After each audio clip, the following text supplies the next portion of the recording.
Let's rock it. Amp Unit, it is time.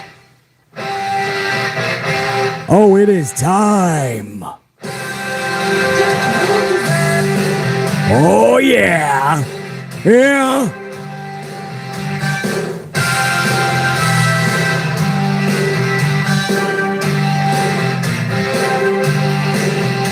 That's right. It's WrestleMania.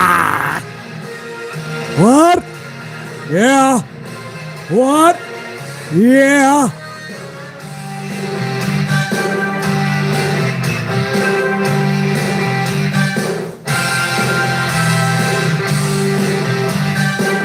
Old school, baby.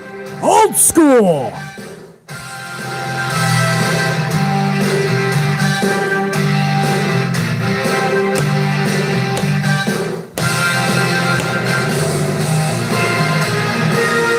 Yeah.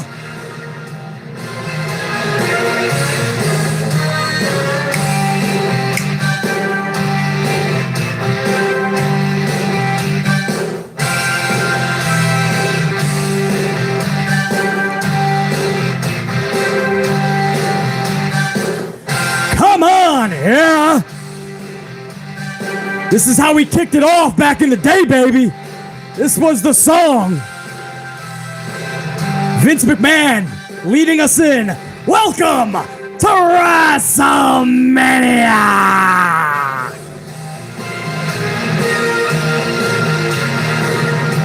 Hulk Hogan versus the Ultimate Warrior!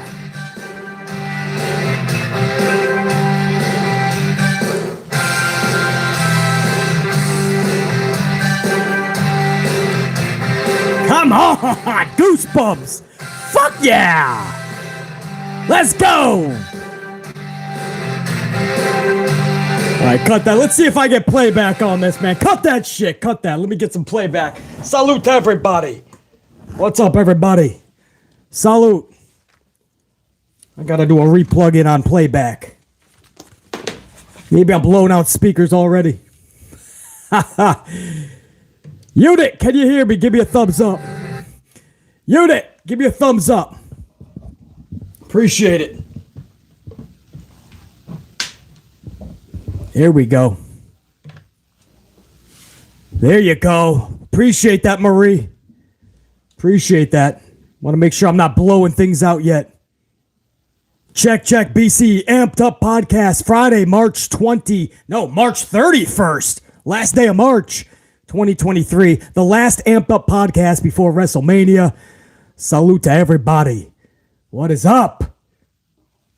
Sounds like I got good playback, guys, so I'm going to switch to the earbuds. The countdown has hit 0, guys. The weekend of WrestleMania 39, it has arrived. Roman Reigns' near 3-year reign ends this weekend. One of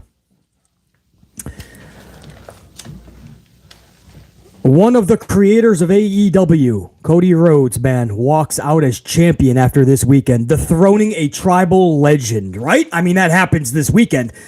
Or Roman can't possibly walk out of this weekend with the title, correct? I've been asking this question every day for a month. But here we are, man. This is the cuspidus of the fucking weekend. This is the start of it. The festivities have already began. The Superstore is open. The fucking set reveal has been revealed. Everything is now, it's ready to rock. You're not going to tell me that there's no finish for Cody and Roman, man. They're not going to wait last minute. Does Roman actually leave as champion? I don't know, bro. Now, shit just got real. Can Roman possibly walk out as champion? Bro. Amp Unit. Angel Alega, by the way, man. Angel. There was a membership that came up. Let me give a shout out to Angel Alega. Member for 2 months, bro. You know how much that means to BC. Hi, BC, and hello to all of the Amp Unit, Angel says. As always, love your streams, BC. Can't wait for WrestleMania and a Cody victory. First of all, Angel, I appreciate your membership, man. You earned your gold card 2 months running. Big time salute. As far as loving my streams, I love having you in the stream. So, Angel, it works both ways. Salute. And I'm going to give you another salute, Angel, because I also am looking forward to Mania, and I also am thinking there's no way Cody Rhodes could possibly walk out of WrestleMania without the fucking titles. Salute, Angel. And that's the thing where WWE, I have so much to cover here, I'm not even going to give you a cold open tease, guys. There's a lot to cover. I hope I can get it all in within an hour. That's what she said. Anyway, I hope I can get all this into one 1 hour podcast. It might go longer. Sometimes super chats come in and it extends it. But there's so much to go over. I'm not even going to give you a tease. We're just going to start rapid fire. I mean, this is one of those podcasts. If you can't catch it all up front, you're going to want to come back and catch it all later. We have so much to talk about. Tony Khan and his next big announcement. Vince McMahon signs a new deal. I mean, there's so much I can't even give you a teaser. But I want to start off with Angel's membership message there. And as far as this is, I feel is a botch. They should have split the titles up. There was a way where Roman Reigns could have still hit his 1,000 days, and he could have had the Universal title. Cody Rhodes wants the WWE title.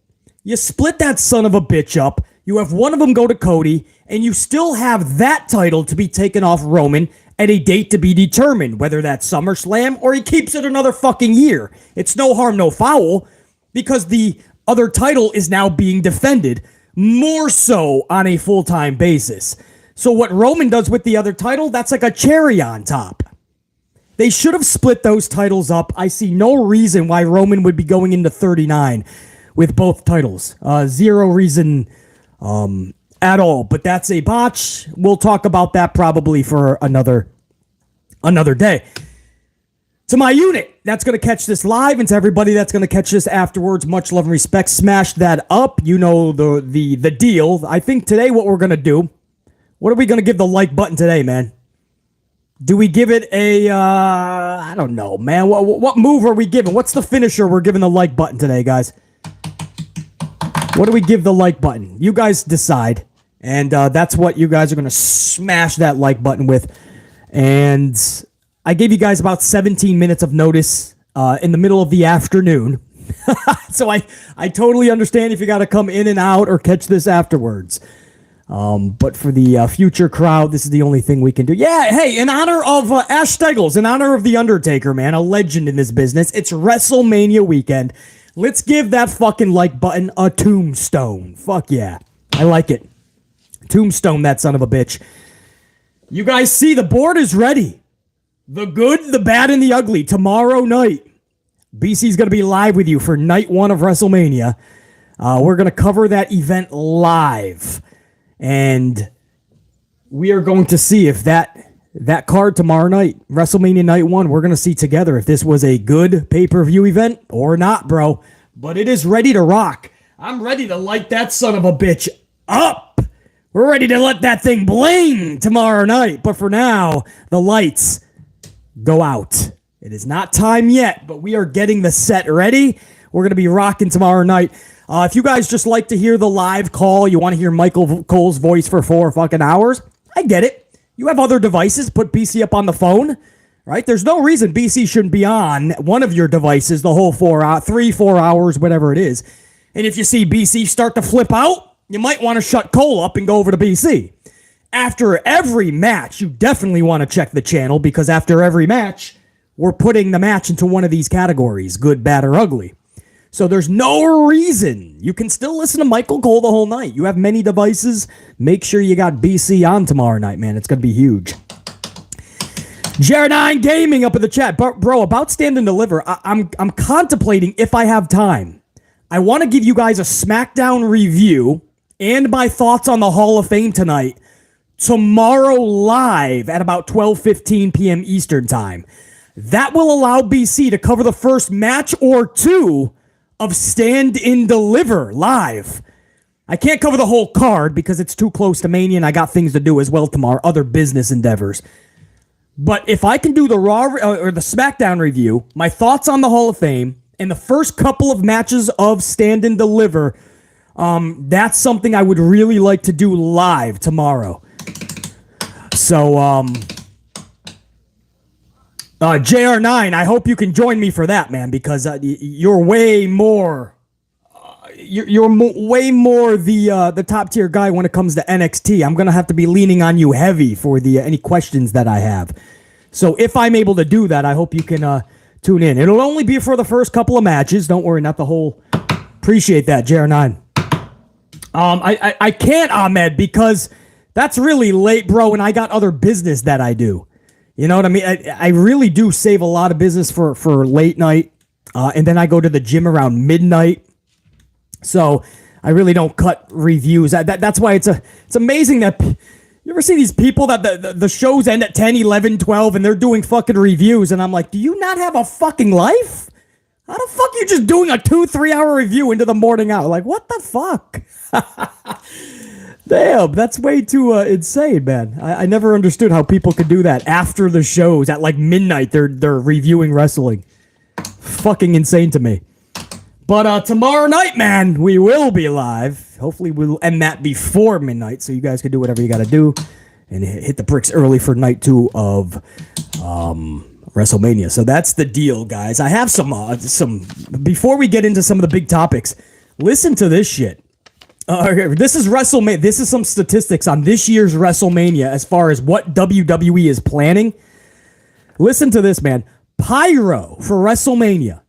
The pyro expenses that WWE puts aside for WrestleMania is usually $300,000 to $400,000. I think the max that I've ever seen was about 350 something thousand. I think it was like WrestleMania 24 or 25, one of those. But it's usually between 3 and 4.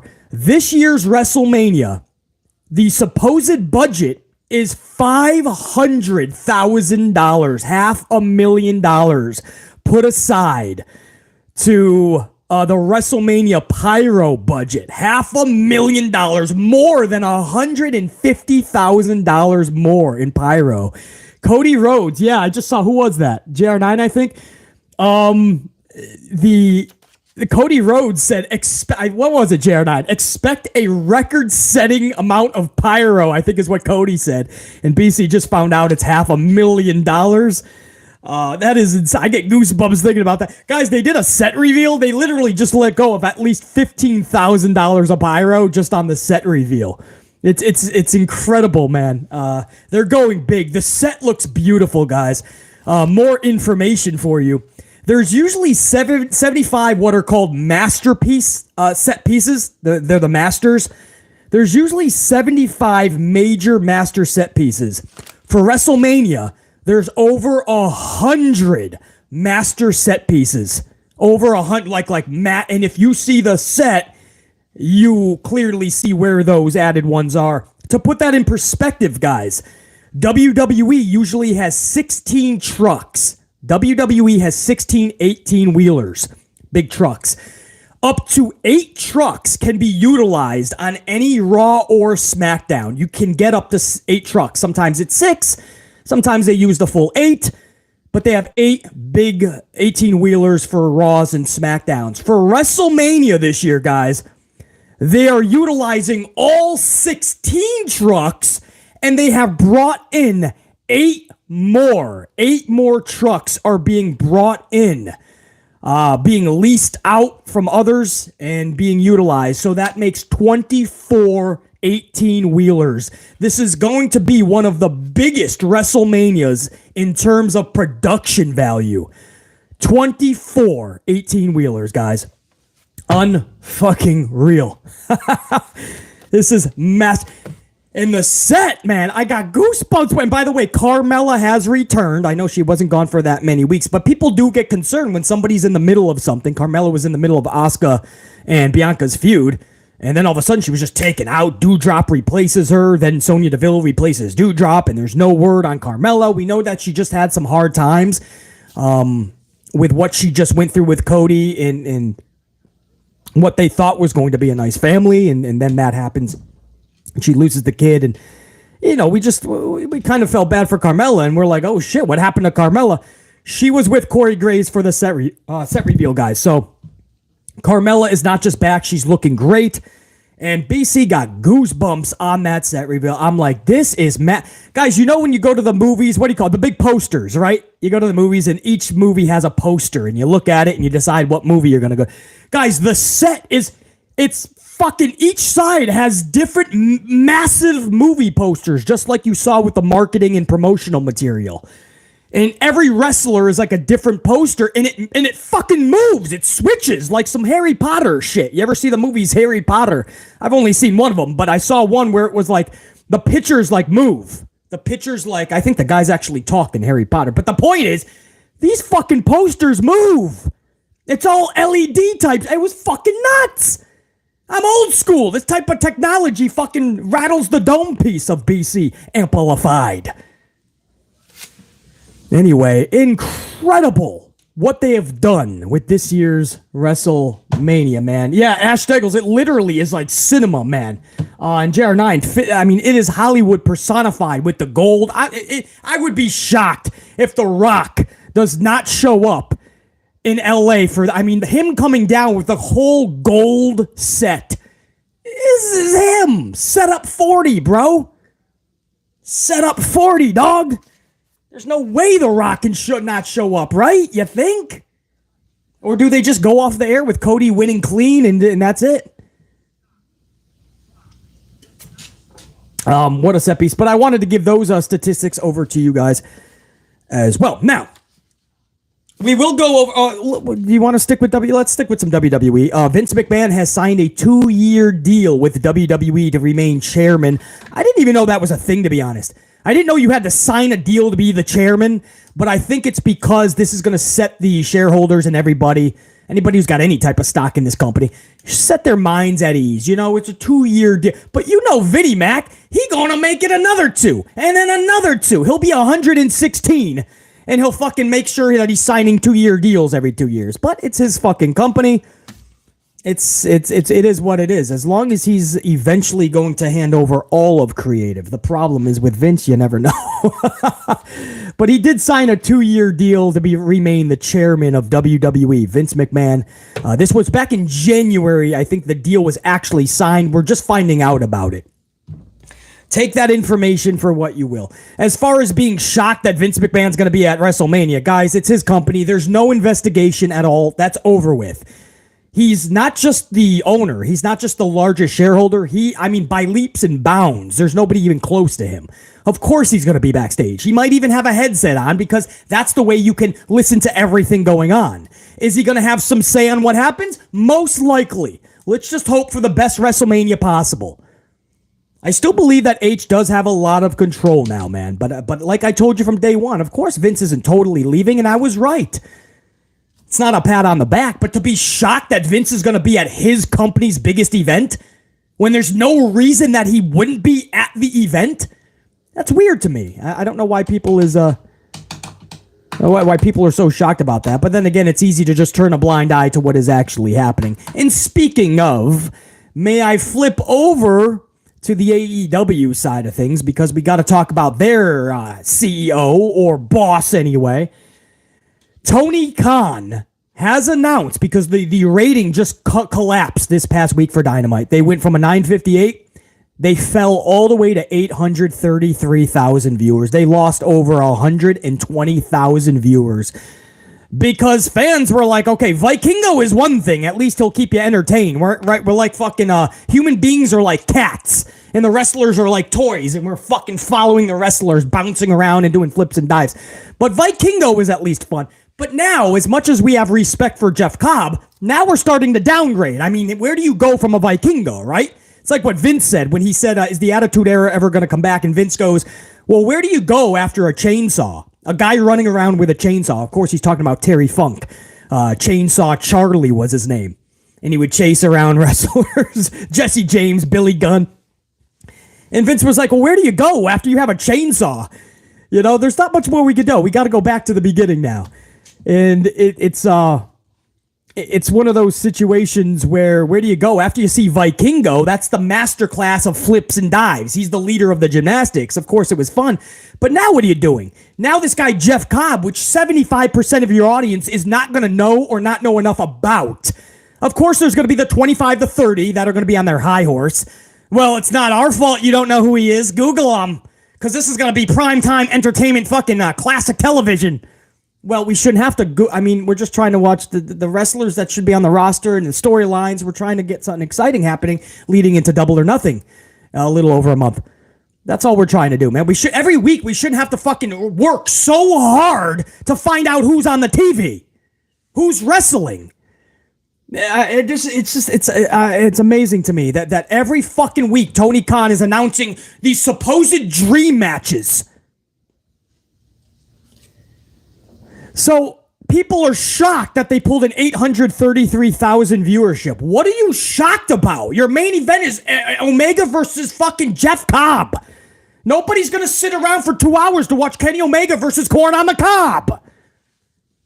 That's not shade, man. That's what I'm trying to tell you. A television audience needs to grow. To do that, you have to have consistency. You have to have creativity. You have to have a reason for people to care. You have to branch outside of your niche. It can't just be about the niche. Anyway, what's my point? So my point is this. Tony Khan gets the 833. Now, you've learned on this channel unit, what have I taught you from day one when school's in session, when the red light goes on and we are live, class is in session, Professor BC has to fucking say, what do I have to say? I have to say, when the ratings get low, what does Tony do? Unit, please speak out. Anybody up in the chat right now? Notorious Nikki Smith, welcome to the gold team. You have just earned your gold card. People, unit, before you answer me, please welcoming Notorious Nikki Smith.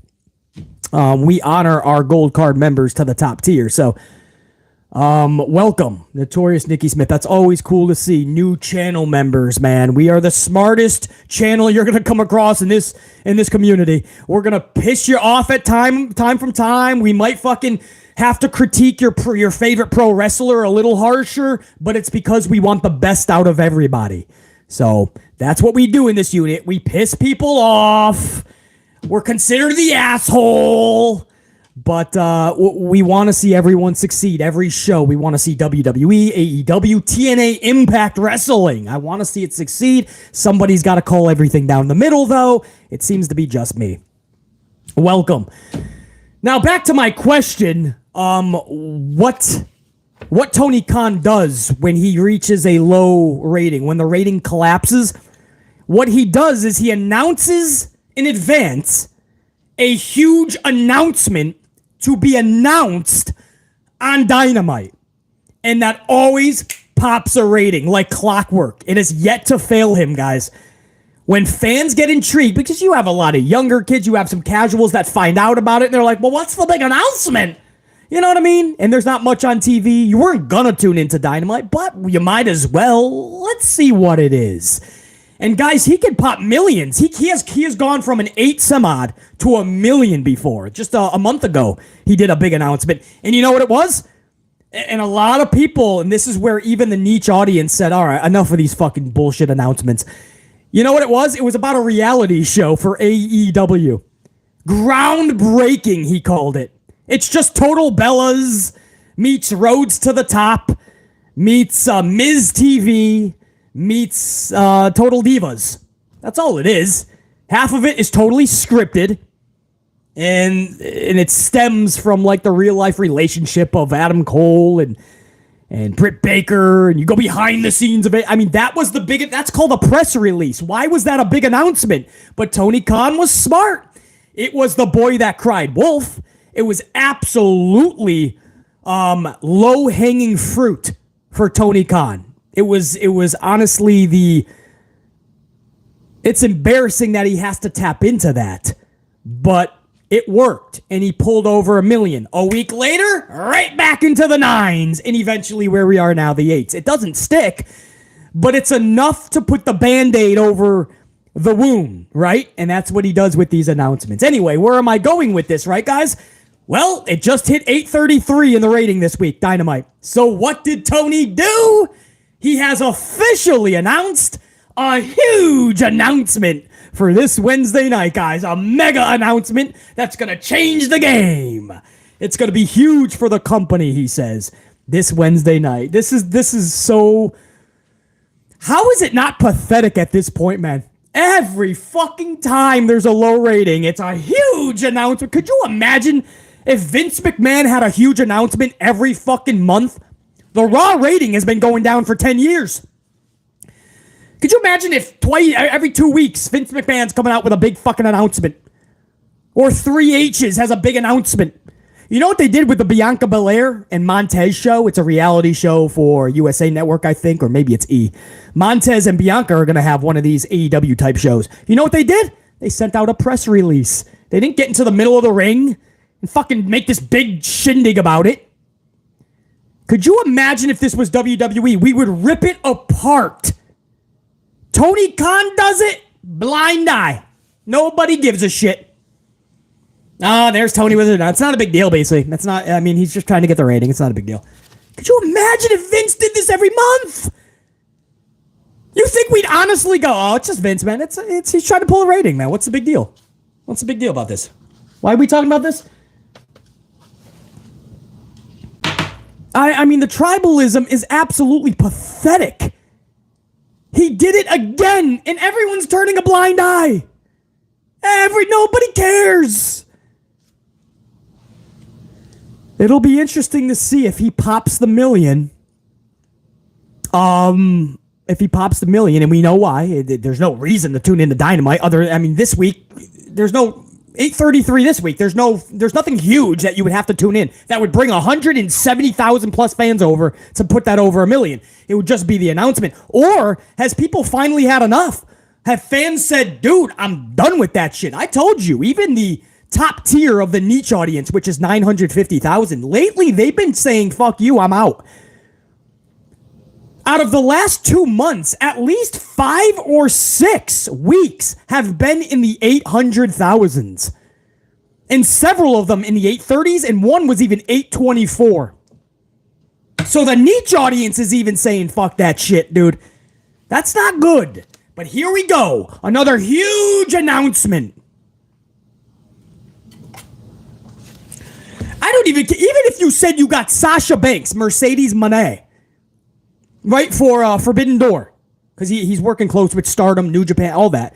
And Mercedes said she's open. Even if you got that, dude, make a surprise announcement on the night. Don't announce it ahead of time, dude.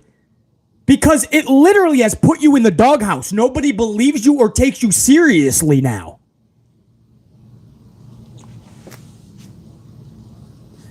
But this is a true story. I know you might have saw it in the in the details for the podcast. Tony Khan makes another big announcement about a huge announcement to be announced on Dynamite. That's how I put it in the description. Have a little bit of fun with it. But that's a true story. It's not just for a laugh. Tony Khan has a big announcement this Wednesday, guys, and it's probably going to be that his dad brought him a new snowmobile for winter. So when he builds snowmen in the winter, when it's snowing, he can have a snowmobile because he loves the snow. It's Tony. He got a new snowmobile to get, he deals with a lot of snow. He's got to have a snowmobile, right? So his dad brought him a snowmobile. Maybe that's going to be the big fucking news, right? Maybe that's the big fucking news. Maybe he just found out recently that you got to clear the inside of your ears out, right? Wax builds up, and he just found that out, and he can hear so much better. Maybe that's the fucking news. Maybe he just found out he doesn't have to pay a lot in taxes. Maybe his dad brought him a new Ferrari. I don't know, but it ain't going to be anything epic. I don't think anybody's going to fucking care. Speaking of... If I can move on. Did you guys hear this is supposedly the deal. Tony Khan was actually contemplating bringing CM Punk back to AEW. Like actually contemplating it. For a while, we didn't know what was up, and we just knew that it's a divorce that should happen. It's a marriage that never should have been. Punk's not happy. The locker room's not happy. It's not going to work. He was actually contemplating it until the latest drama unfolded. Now... I think this is from Melty Boy.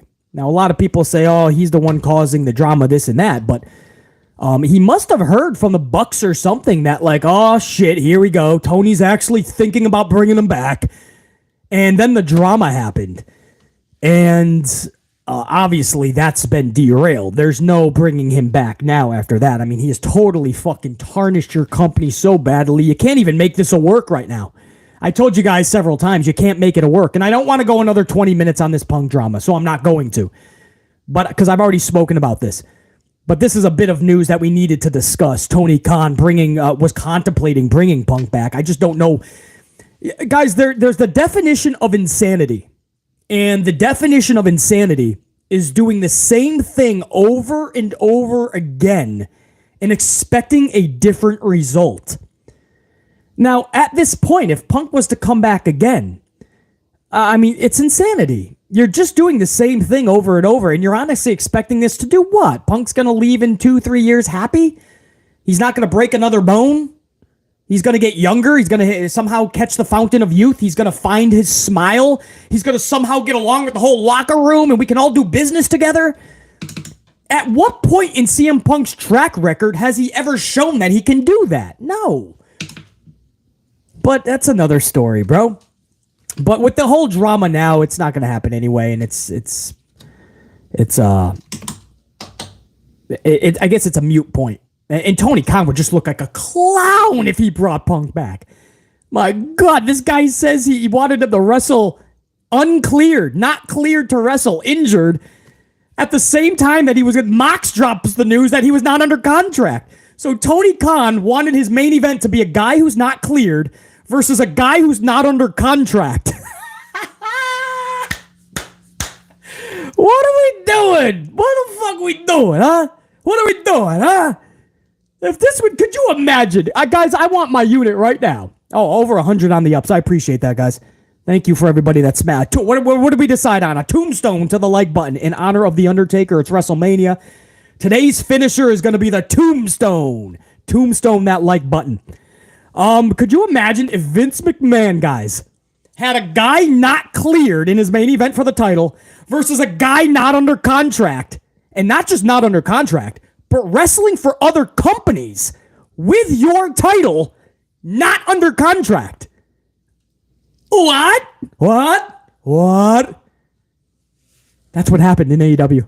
And everybody doesn't even want to talk about it. Turn a blind eye. Here, Bob. Vince is going to be backstage at his show, WrestleMania. This is a travesty and the world is ending. Come on, guys. You got to keep the same energy, bro. Could you imagine if Vince and Kennedy do that? Everybody would be having an aneurysm. People are having an aneurysm now because the dude's going to be backstage at his show. He owns the company. It's his He created WrestleMania. He created it. You think he's going to fucking sit home and twiddle his fucking thumbs? You think he's going to be playing in traffic while WrestleMania's on? People are having an aneurysm. Meanwhile, your wrestlers under contract are telling you about your sloppy shop. Punk is saying that his boss wanted him to wrestle not cleared. Mox is saying that his boss had him wrestle not even under contract and let him wrestle elsewhere with his title. Mox said, I could have showed up to SummerSlam. Nobody would have known a damn thing. Nobody wants to talk about it. Britt Baker and everybody is still pissed off at Thunder Rosa, which they have every reason to be because Thunder Rosa just does not play nice with anybody. Everybody thought it was just Evelise's fault. It was not Evelise. Thunder Rosa. Basically the fucking CM Punk for the female division. If everybody doesn't like you, you're probably the common denominator. What had I been saying, guys? If you come across an asshole in the morning, you came across an asshole in the morning. If you come across assholes all day, you are the asshole. Everybody said it was just Britt Baker's clique. Oh, it's like a bully. It's like Mean Girls. You ever see Mean Girls, Beasley? It's like, yeah. Do I look like somebody who's seen Mean Girls? It's like a bully, in fact. No, Toni Storm wasn't a part of Britt Baker's clique. Trust me, Toni Storm speaks for herself. And Toni was pissed at Thunder Rosa for not doing business correctly. And Tony Khan for not helping business go along properly. Jade Cargill is the leader of her own world. And Jade Cargill didn't have pleasantries with Thunder. Most of the locker room did not like the way business was conducted. You saw what she did with Marina Shafir live.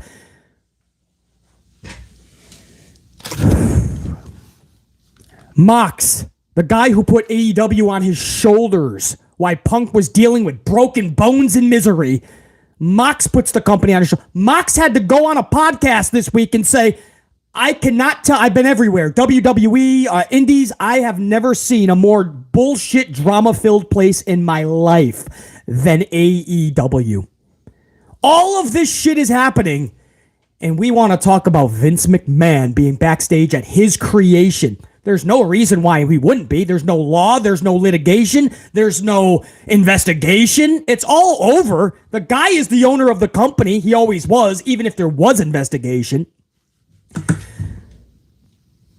Nobody wants to talk about it. And here we are at 833,000 viewers, right? And controversy creates cash, we thought, right? The more controversy, guys, the more that this fucking backstage drama spilled out into the public, you would think the number would actually stay at 958 or higher this week. I think fans are just done with it. Fans have just turned away. And then when you got people like Jeff Cobb, and even though the main event was fun, Viking, I mean, you're making people do a lot of homework, man. And you got a lot of people that should be stars right now, like the Warlows and what FTR should have been. And a lot of people sitting home or on dark. Because Tony Khan wants to pluck somebody from all the indies, call it a dream match, and put it on his primetime television show. And when his rating doesn't hit 1 million plus, he says, don't worry, I have a big announcement next week. And he'll probably just pull somebody else from the fucking independents. Cartwheel Carlton, he can do 100 fucking cartwheels within a 6-second time period. And we'll all fucking ooh and ah. We'll be like, wow, this guy's amazing. Sign him, Tony. Hey, Timmy, did you see Cartwheel Carlton? Yeah, he did like 100 cartwheels in 6 seconds. He's the best wrestler ever. Fucking Jumping Jack Johnson, his tag team partner, is going to get signed the following week. Jumping Jack Jackson versus fucking Omega. Make it a triple threat. Cartwheel Carlton and Jumping Jack Johnston versus Omega.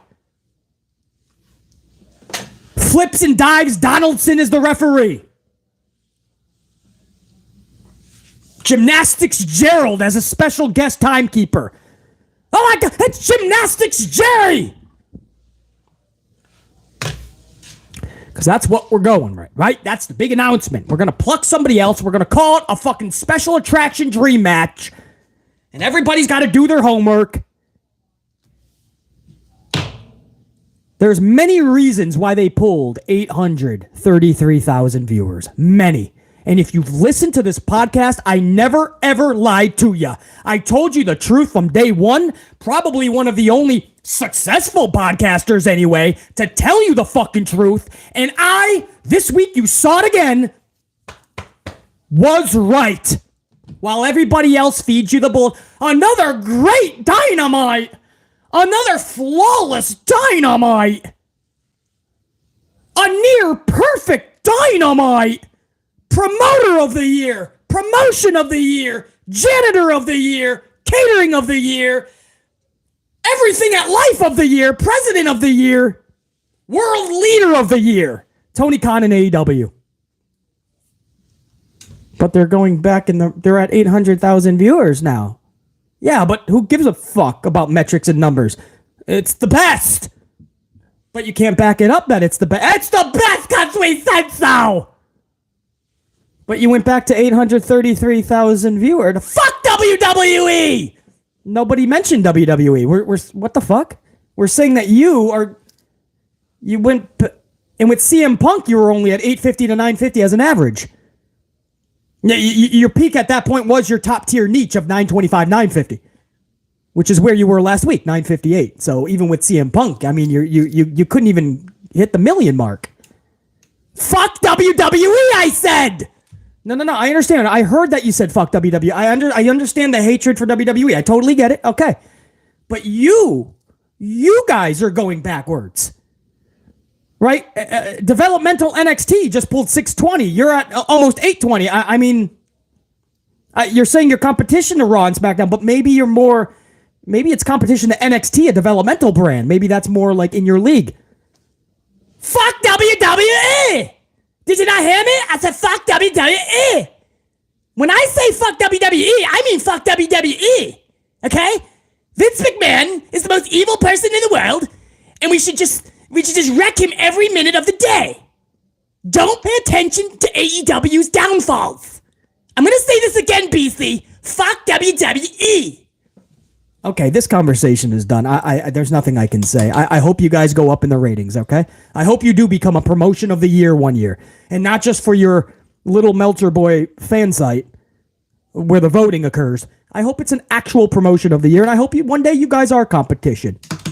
Yeah, fuck off, Beasley! Fuck WWE! Okay, you have a nice day, okay? Fuck you! Fuck WWE! Okay, we'll check you, buddy. We'll check you. I had a lot of coffee this morning, guys. Salute. We had a lot of coffee. Anyway, guys, that's the news. You expect a big announcement, and somehow he was contemplating bringing back Punk, and then this latest drama. That's not going to happen now.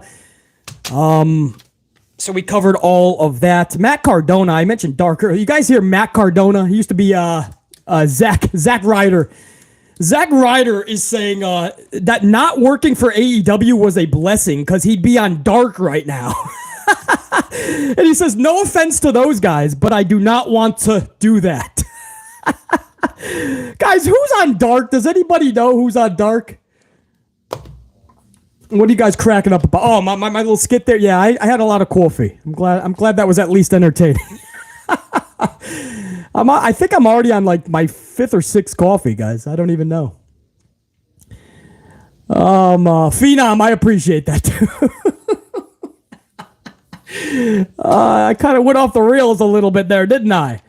But it's all truth, man. Who's on Dark? Does anybody know? How sad is that? Keith Lee is on Dark, Silver Black says. Keith fucking Lee. I think I saw like Athena. Or no, Athena's ROH, right? Which is still, nobody's watching that, obviously.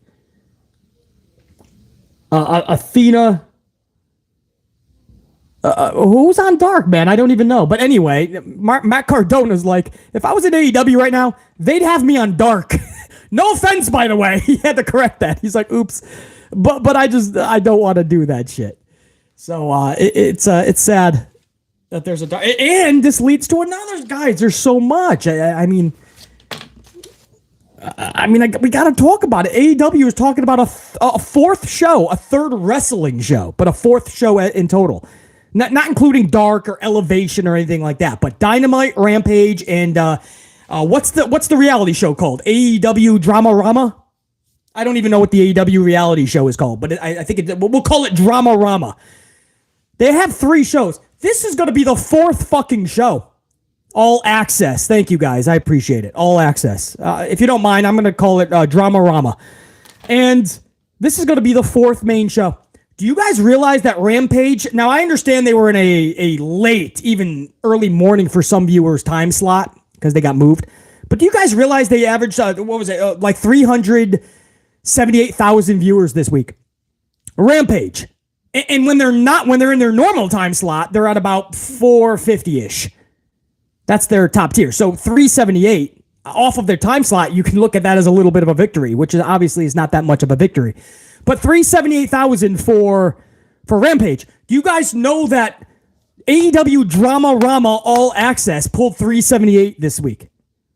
The fucking drama show. Now, I know they showed this after an NCAA game, I think it was. But nobody knew that. The huge 3 million plus lead-in. Obviously, it was so late, too. People just left it on that. That's why they had such a big number for that. But for its actual showing right after Dynamite, where everybody knew it was going to be on, 378,000 viewers. They matched Rampage. So what is a 4th show going to do, guys? What are you possibly going to do? You can't even get Rampage on the right track. They're trying to put Rampage on the right train track, and they put Rampage on a bus route. But it's a train. It's supposed to be on the train tracks. Why is it on the bus route on the fucking about to hit the highway? A train cannot ride on a highway.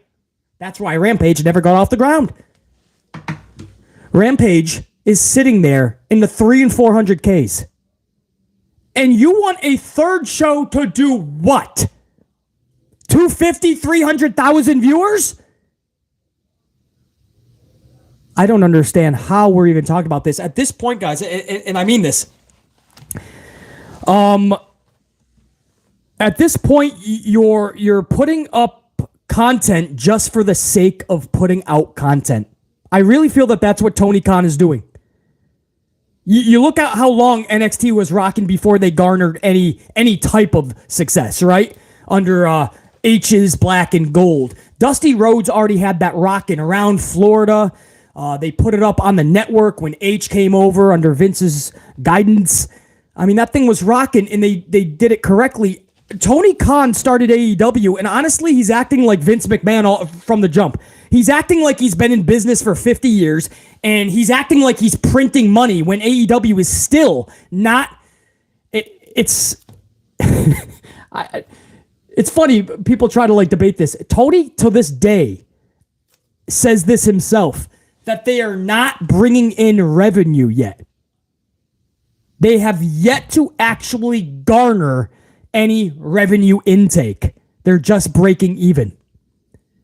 And this dude is just acting like he's been in business for 50 years and that business is booming, and he's dishing out shows like Elevation, Dark, Dramarama, Rampage, Dynamite, The Sixth Show.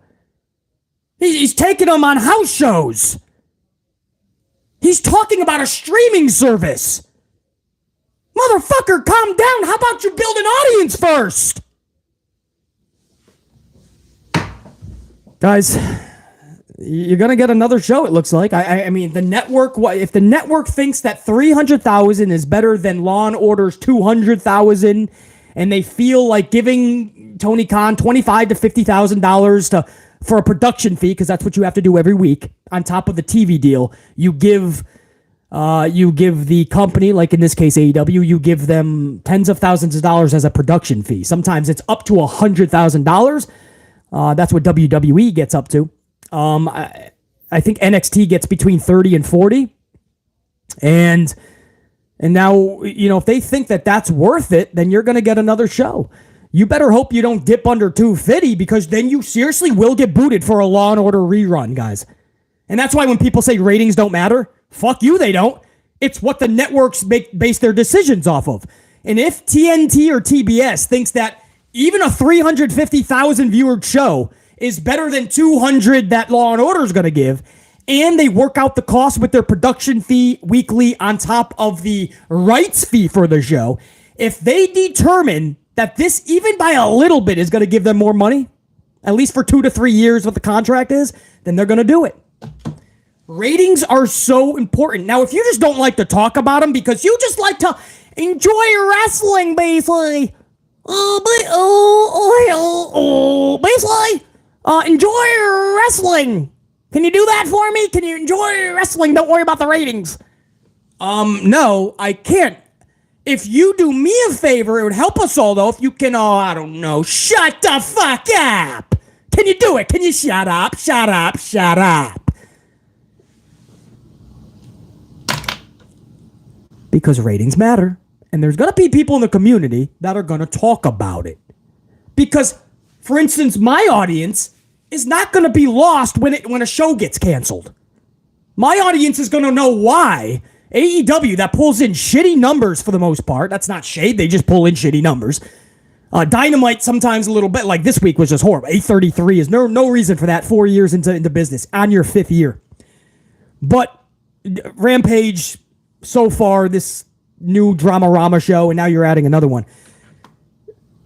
You're going to know why, even when you pull a low number, why would a network even think about giving you another show?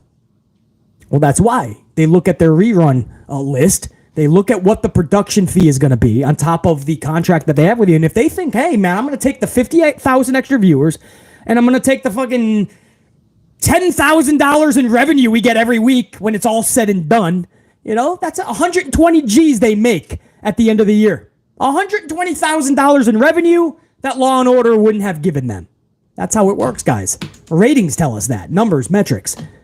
So Sorry, not sorry if you stumbled across a really smart channel with a dude that loves numbers and metrics and we talk about the wrestling business behind the curtain, not just what you see in the ring. Oops! That's your fault for stumbling across a really awesome channel. Kindly or very rudely, see yourself out. Hit the bricks. Das Boot. Because we talk ratings, man. Salute, Unit. Unit, I told you 50 minutes ago we had a lot to talk about. I told you we had a lot. Moving on. Shawn Michaels, man, says that NXT Battleground, he's speaking out about Battleground going head-to-head with Double or Nothing. Shout out to JR9 Gaming, my right-hand man on the channel. He broke that to BC why we were live last night, or yesterday. I forgot when we were fucking live. But when we were live yesterday at some point, JR9 Gaming broke that to BC. I did some more research on it, and Shawn Michaels spoke out because he was asked, like, is this an intentional move to go head-to-head with AEW Double or Nothing? And for those of you that don't know, Memorial Day weekend, Double or Nothing usually is put on. That's the biggest pay-per-view for Tony Khan and AEW of the year. And this year, Shawn Michaels, it's not his decision. This was from H in management, but Shawn Michaels' NXT is going head-to-head with Battleground. NXT Battleground, head-to-head with Double or Nothing. The end of May. I think it's the 28th. JR9, confirm me if I'm wrong, though. And Shawn Michaels was asked about this, and Shawn Michaels says that it was not done intentionally. He says it's all about the holidays. If you've seen how we conduct business, how we do business, Shawn Michaels says that we usually do big numbers and we try to do something big for holidays. And we see how big traffic, like things like July 4th or Memorial Day, we know how they do business. So he says that it was not intentional, and he even alluded to that's what they felt was the best decision. So obviously that's H in management. And when we heard that they did this last time, I think NXT went into the daytime, or was that the first time? And then there was a second time, and Tony Khan went into the daytime with ROH. I think ROH went up against WWE at one point. ROH had to go into the daytime. Yeah, 28. Thank you, JR9. So far, guys, they flip-flopped. At one point, NXT went into the daytime. Tony Khan went into the daytime once. And it looks like this time, Shawn is saying, like JR9 said, that they want to keep it at nighttime. It's going to be in the night slot. So you would literally, for the first time ever, have a pay-per-view versus pay-per-view head-on collision. NXT Battleground versus AEW Double or Nothing. But you guys remember, Tony Khan doesn't like this. He calls it a cheap trick and a cheap shot by WWE. But this is the same guy that said that he's competition with WWE. You can't talk out of both sides. Keep the same energy. You said your competition, you said your exact quote from Tony Khan was that we are at war with WWE. So they do this, and they're not allowed to? You own the date? How cheap is it? All is fair in love and war was the old saying from Johnny Bananas.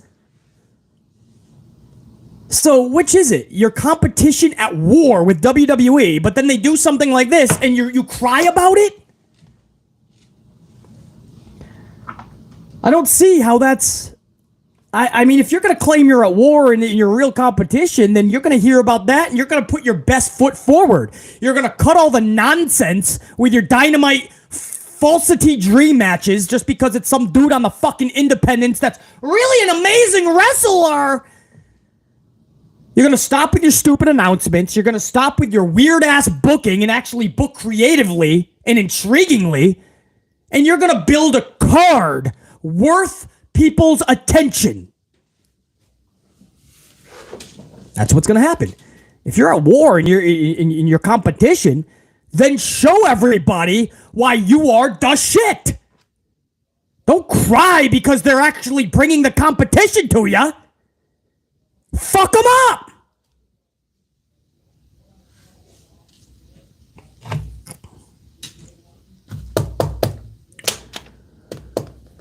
Me neither, Dalton. Me neither. From what I've seen, unfortunately, sadly, he needs to build people around him. Honestly, man. And he doesn't even realize it. It's just more. He has a roster of 170 people now. 170. You can't even fit them all in. Fuck 4 shows, 6 shows. You need 16 shows, realistically, to fit everybody in. And every week, he just keeps on bringing more people. I don't care if it's an Action Andretti or just a weekly performance like a Vikingo or a Jeff Corn on the Cob. It's something different every fucking week. I don't understand it, man. I don't understand it. And then people wonder why they pulled A33. AEW's in a war. I'm the only person that's going to tell you this, guys, because I want them to succeed. So listen to this carefully, okay? Product, backstage, listen to these words carefully. And if you're an AEW fan, I mean this coming from the most honest place because I want to see them succeed. I want them to one day truly be competition for WWE. I wanted that from day one. We needed Vince McMahon to be smacked to wake up. And unfortunately, AEW has not done that. But I want them to one day. They're the closest thing to being competition. Understand when I say this as truthfully as I possibly can. AEW is in a world of shit right now. I just see everything declining. I see acts of desperation. And I see so much drama backstage from kids playing wrestlers. From kids trying to play superstar. Trying to be superstars. Kids that don't want to take the advice from legends because they think they've already got it figured out because they can do the 720, 620 plancha, top rope, Canadian destroyer, moonsault, suicide dive, flippity doohickety. Oh my goodness, did you just see that splash? Sorry, I don't need your advice. Sorry, Christopher Daniels, don't need to hear what you're saying. Sorry, Dustin, no thank you. Watch what I do tonight off the top rope. I'm going to have the audience in the palm of my hands. All right. Good luck with that. Good luck with keeping the audience in the palm of their hands when they leave the arena. This is going to be painful to hear, but it's because I want them to succeed. AEW, to me, I'm going to give you guys, this is as honest as I can be with you guys. One of the most honest things you'll ever hear. And everything I say is nothing but fucking factual information, truth. AEW to BC is cosplay. It's fucking cosplay. And after 4+ years, I was hoping it wasn't going to be. Hey, we'll see, man. Maybe things change. But as long as there's journalists and reporters and podcasters and content creators that blow smoke up the AEW boss's ass, he's going to think he's doing no wrong. They'll all try to get employment with him. And there's very few and far in between people like BC that are calling it what it is. Reasons why their ratings are so low. Reason why the interest is not there anymore with AEW. Reasons why people are fed up with the drama, and it's not the opposite. Controversy creates cash. Drama brings viewers to the show. This week we saw something huge. It did not. Fans are finally fed up with it, man. So I hope you guys understand, man. We're just trying to help, and we hope that Tony Khan finally starts listening to people that are trying to help with the constructive criticism and not just blowing smoke up his ass. Back over to WrestleMania, guys. As I said, Carmella is back. She did a set reveal with Corey Graves earlier. Sami Zayn, guys. Sami Zayn was asked about if he knows anything. I think Ariel Helwani actually asked him, does he know if his match is going to be in the main event? And he literally said, I don't know. I should know, but I don't. So Sami, and he answered honestly, guy. I mean, it was like you could see he was not bullshitting. WWE has not told the talent who is going to main event night number 1. Guys, there's still a very real possibility. I don't know how this is even possible that we are going to get Rhea Ripley versus Charlie Flair in the main event of night 1. I may walk out of the podcast because we're going to be live tomorrow night, covering the whole night one live, putting matches in one of these categories. This motherfucking board, man, we are going to light this bitch up, and we're going to be banging out. We're going to be cracking these motherfucking matches in one of these columns. Every match will go in one of these columns. We're going to find out at the end if WrestleMania Night 1 was good, bad, or ugly. But for now, lights out. That'll be tomorrow night. I may have to leave the podcast early if that's the main event, or I just give it like 2 fucking uglies. And if you're new to the channel, when we do these reviews, the good, the bad, and the ugly for pay-per-views, every ugly in the column of ugly, every ugly at the end will be crossed out and it turns into 2 bads. So you could have a decent WrestleMania, but if you get 2 uglies, that'll get crossed out and it turns into 4 bads. Each ugly is 2 bads, 2 uglies, 4 bads. So you could have like 6 in the good and 4 fucking tallies from 2 uglies come out of nowhere. So that's how we review this, man. And I think that's a very fair review. Unit, let me go to you. Let me see here. Am I being too much of an asshole? Am I too harsh? Unit, if I put 2 uglies, if that's the main event, Charlotte versus Rhea, am I being too harsh? Yes or no? Because if I am, I'll listen to my unit. Especially the gold card, who is next level. You know, they've earned that card, and you know we have to understand that we're trying to be as fair as possible. Sometimes we just have to come together and form the best conclusion. A lot of you guys are saying that's fair, and it would, Sir Charles, that would be accurate. Hell no, says Crazy Country. Daniel says no. Make it 10 ugly, says Majin. Wisdom of Charlie says no. Ray Hunt says no. Yellow Rose. I appreciate the super thanks, man. The coffee from, I think it was in yesterday's vid. I came across it while I was in line for my 3rd coffee over at Starbucks this morning. Yellow Rose. I appreciate that coffee. This was after we were off the air live. Yellow Rose showed just a monster level of support, throwing BC a coffee when there was no need for it. So those super thankses are so awesome. When I saw that, man, it was illuminated, and I get a colored notification when you give a super thanks. So it was really cool to see. Yellow Rose, much love and respect. I appreciate you big time on that. Salute. Yellow Rose says, Yellow Rose says, no, nope. It says Big Gene 14.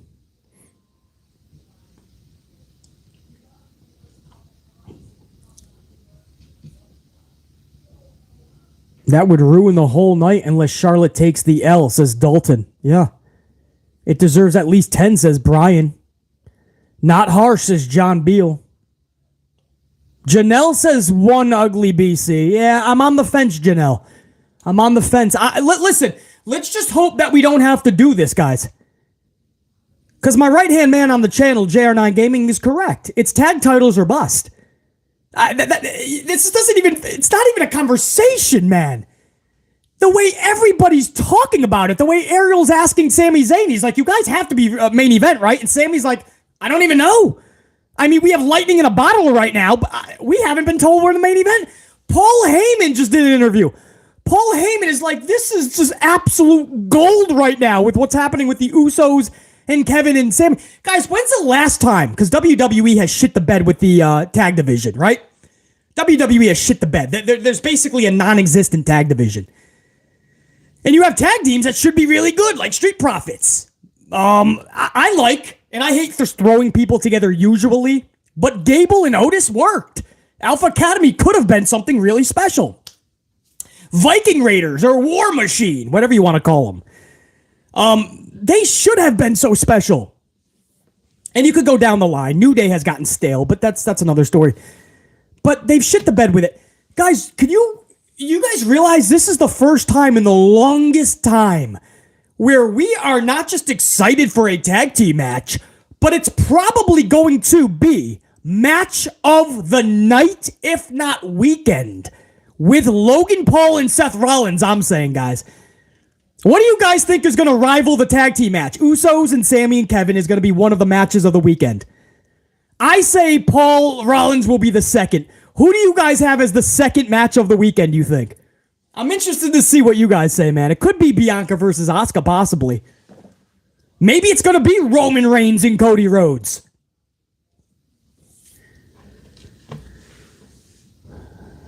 Oh, you guys are saying Ray and Dom. Bonkers thinks it could be the IC triple threat title match. Bonkers took that away. Bonkers no longer believes that. Ty Drew does think Bianca and Asuka. Godswilla does think it's going to be that main event on night 2, Roman versus Cody. Big Nang does say IC title, night 2. Balor Edge, Hell in a Cell, says Wisdom. DJ is a prodigy, backs that up, what Wisdom thinks, the Hell in a Cell match. Dalton's going Brock and Omos. Oh, Dalton, man, you got to have some comedy up in this bitch. Bonkers is going to stick with the IC title. Daniel's going to go Bianca and Asuka. Yellow Rose is going Cody versus Roman. Match I'm looking forward to the most would probably be that one as well, Yellow Rose. Colin, Charlotte Flair, more comedy. Renee G up in this booch. Renee G. What up, Renee? Ray and Dominic. Ray Hunt says Ray and... A lot of you guys saying Ray and Dominic. Edge and Finn says Jake Taylor. Antoine says Roman and Cody. Ash Stegel says the Cell match will be Hell on Earth. DJ is a prodigy. Says Cena versus Theory. Interesting, man. So yeah, a lot of you guys are not saying, I've noticed, a lot of you guys are not saying Rollins and Logan Paul. I'm on my own island here. I understand that. A lot of people just don't like Logan, or you just think, take it or leave it, BC. I really think it's going to surprise you guys, man. I really think when night 1 goes off the air, that's one of the matches we're truly going to be talking about. I could be totally wrong. I'm going to be live with you guys tomorrow night calling the action. I'll be calling that match, man, and I'm excited for it. But I noticed a lot of you guys are just kind of sleeping on that match, and I totally understand if you think there's better matches, but that could be the match of the weekend. The point is, let's go back to where this all conversation led to. Everybody is talking about the gold mine that WWE is sitting on, and it's a tag team match. The tag titles, the tag team division, tag teams in general have not been relevant for years at WWE. And here we are with the Usos with I asked you this yesterday, I forgot the days, guys. How long has Usos been tag champs? Please give me the time. 900 something, right? You guys just told me yesterday, I already forgot. I think it was 900 something days. Oh, 900? It's not 900. That'd be 3 fucking years, BC. It's 2 years. 620, not 920. My bad. Please do not regurgitate that info. It's Roman that's going to 1,000 days. Roman Reigns, I believe, is going toward 1,000 fucking days. 3 years with that fucking title almost. So I'm not actually that off. There is somebody with a title in WWE that's going toward 3 years. Yeah, Roman's over 9. But the Usos is 2 years almost. 365 days in a year, what is that? 730. They're at 620 so far. The better part of 2 years. The title reign should be in the main event because of the title reign and the prestige that is now in the tag division with the titles. The prestige that is now linked, attached to the titles. The Usos versus Kevin and Sami is the feud, one of the feuds, one of the best storylines in all of pro wrestling. And the match is going to be one of the matches of the entire weekend. And you're telling me that we have to boot that from the main event so that Charlie Flair can have the spotlight once again. Versus Rhea Ripley. And please don't tell me it's because Rhea won the Rumble, basically. The Rumble winner gets the main event. Bullshit. Never is that in writing for this fucking year. And WWE will take that writing even if it was. And they will flip the script every time without an explanation. They do it all the time. You could easily take that out of the main event. It was never cemented in stone anyway. Charlie Flair is not even in the top 6 for merchandise sales, and she never is, never was. There's no connection with Charlotte Flair. Listen to the reaction. She basically had to turn heel this week in a face promo. She begged the audience to please stop wutting her because this is an important message she has to get out. People got bored and wutted her in 60 seconds. They booed her after just a 3-minute promo. They wanted her out of the ring. That's in a small fucking town on a SmackDown last week. What do you think the world is going to be? What do you think the response, the reaction to Charlie Flair in a main event of WrestleMania is going to be tomorrow night? You think that's going to intrigue motherfuckers? No offense to Rhea. Rhea's probably going to win the title. But if you're telling me that eclipses Kevin Owens and Sami Zayn winning those titles from the Usos and that storyline going to another level in this match, trust me, we're talking about the match. The fucking story that's going to be in that match, ring psychology, and the story that they're going to tell. But on top of that, coming out of the match, we're going to have a whole nother level of that story. A whole new chapter is going to be created. And you're telling me that Charlie Flair and Rhea Ripley, the rematch from 3 years ago, by the way, a match we've already seen at WrestleMania that was in the middle of the card with a better story, by the way. I bring it up all the time. Charlie went to the NXT Performance Center and took out Rhea. I remember some of that. This time, no story. There's no story at all. They brawled one time 2 weeks ago. That's it.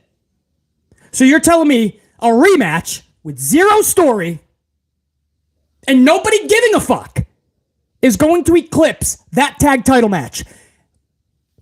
Guys, I was contemplating one ugly if that happens in that column tomorrow night. I may have to put two because the more I talk about it, the more insane it is. Charlotte Flair to be in another WrestleMania main event when this one we all can agree is not deserving at all. She just came back in January. She was off for 7 months. She won the fucking title on night one. She's had to wrestle 4 times since then. And she gets a main event. Why Liv Morgan, who has been busting her fucking ass, week in and week out, day in and day out, show in and show out, and Liv Morgan has to play around with 7 other individuals in a WrestleMania showcase match. I got a showcase for you. Fuck and you. It should have been Liv Morgan and Rhea Ripley for the fucking title. I said it. Liv Morgan versus Rhea would get a better reaction. Even though a lot of fans turned their backs on Liv Morgan, it'd be a hell of a lot better than Charlie and Rhea.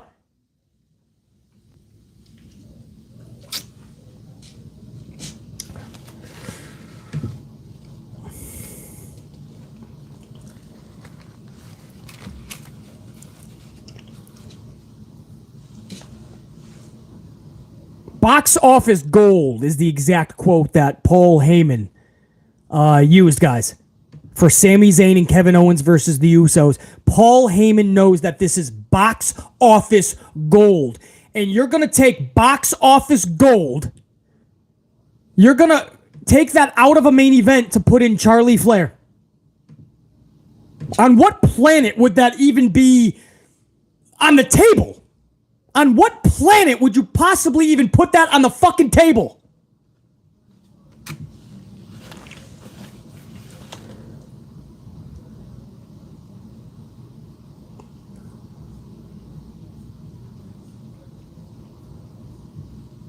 If you're just joining in too, man, Vince McMahon has signed a new 2-year deal with WWE to be the CEO.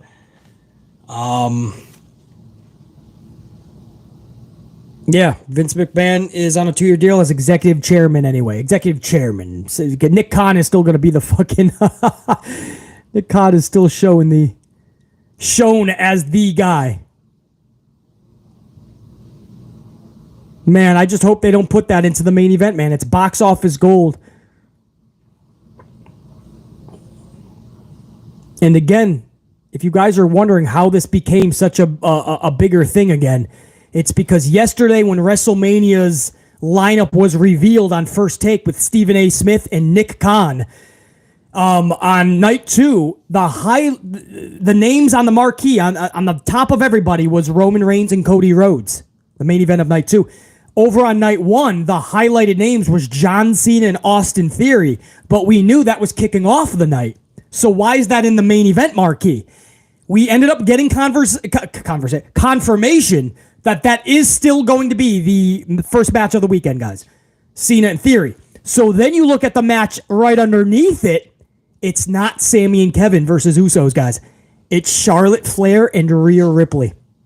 That's why everybody is talking about this. It's not good.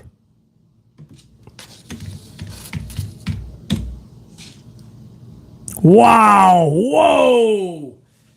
WWE stock went up another 1.36. Stock is running at about 92, guys. 91.99. The first time I've seen them in the 90s was yesterday or the day before when they hit 90. They're selling at 92 almost. What the fuck? Business is booming in WWE right now, bro. They are getting rich by the second. Wow. Stock is at a near 92 heading into Mania weekend. Wow, bro. I don't think... Oh, it just hit 92.1. I saw it live. Woohoo! That was cool. I never saw that live. I'm a big number. I always check the stocks. You guys know that. For 6 years I've had this channel especially. I never saw it move, man. That was so cool. It just went to 92.01 live. Wow, they just went over 92 live in the stocks, guys. They're headed toward 93. This is unbelievable. I cannot believe business is this fucking immaculate heading into Mania. Good for all of them. Not so good. Well, I mean, for the ones that... I don't know. I want to see WWE succeed. Yes, that does mean Vince and everybody is getting extremely rich by the second, guys. Literally by the second. It was at 91.99 and it went up to 92.01, guys. Everybody's just getting rich.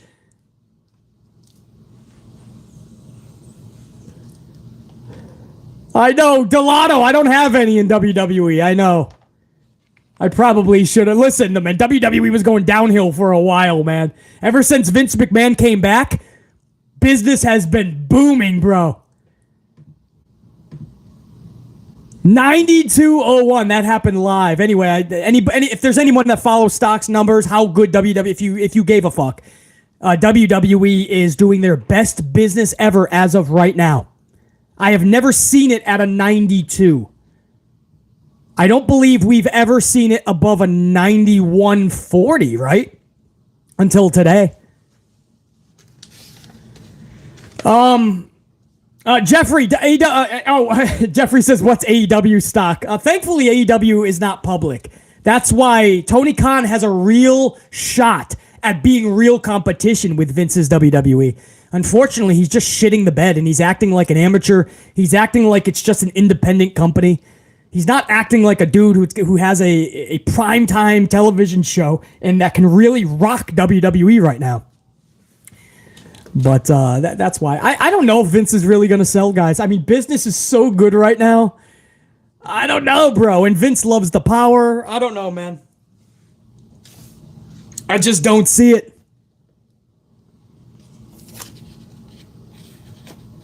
If you guys are just tuning in, by the way, the pyro budget for this year's WrestleMania is over $100,000 more than usual. Usually it's $300,000 to $400,000 on pyro for the expenses. They put that aside too, by the way, guys. This is months in advance that is set aside as an expense. $300,000 to $400,000 on pyro for WrestleMania. This year's WrestleMania is pulling in $500,000 of pyro. Cody Rhodes has recently said that it is going to be record-setting pyro. So that's going to be immaculate. They're bringing in 8 extra 18-wheelers for this year's Mania. So they usually have 16 full 18-wheeler trucks. WWE has 16 trucks. They brought in 8 extra leased. So now they have 24 trucks. They went up over 25 masterpieces. Usually it's 75 per pay-per-views, big piece sets for their production. They're over 100. This is the biggest production WWE has ever put on. So that's why I'm spitting these numbers at you guys. This is the biggest production that WWE has ever done. And we're going to witness it. Is it legit yet? What I would like to do. Give me 1 second because I want to make sure that I'm actually giving you guys an up-to-date number. And to do that, I have to pull this up. The ticket sales, guys, is basically a legit sellout. But I just want to make sure I have the final numbers for you. 24 hours from the actual event. Give me 1 second. Yep. I think it's a legit sellout as of 10 a.m. But also you got to think resale too. I'll have that for you in a second. Hold on. So WrestleMania...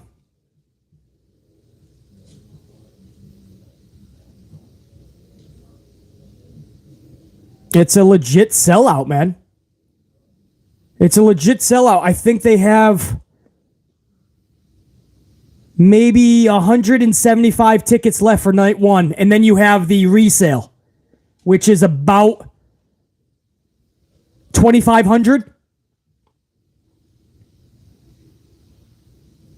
And night two follows the same trajectory. So there you go, guys. WrestleMania is a legit set. Wow! What the fuck is happening, man? What is happening? Vince is never going to sell. Business is at 92.01 on the fucking stock. They sold out 2 fucking nights. They sold that bitch out. 2 nights. I got goosebumps, man. Hey, we're going to be, hey, dude, as fans, we're going to love this shit, bro. I mean, that is going to be an electric atmosphere. It sucks that BC can't be there this year because I love going to the Superstore. This is going to sound corny, but my favorite day is always like that. Before, when the Hall of Fame was special, before it went 2 nights, I used to love when the Hall of Fame had its own night. BC would go to the Superstore during the day. There would be All Access, it was called, and you would chill out there, and All Access had all this fun stuff. And then that night, you would go to the arena where they would do the Hall of Fame ceremonies. That was always my favorite time. They didn't put any emphasis on the Hall of Fame this year. They didn't put any emphasis on an All Access.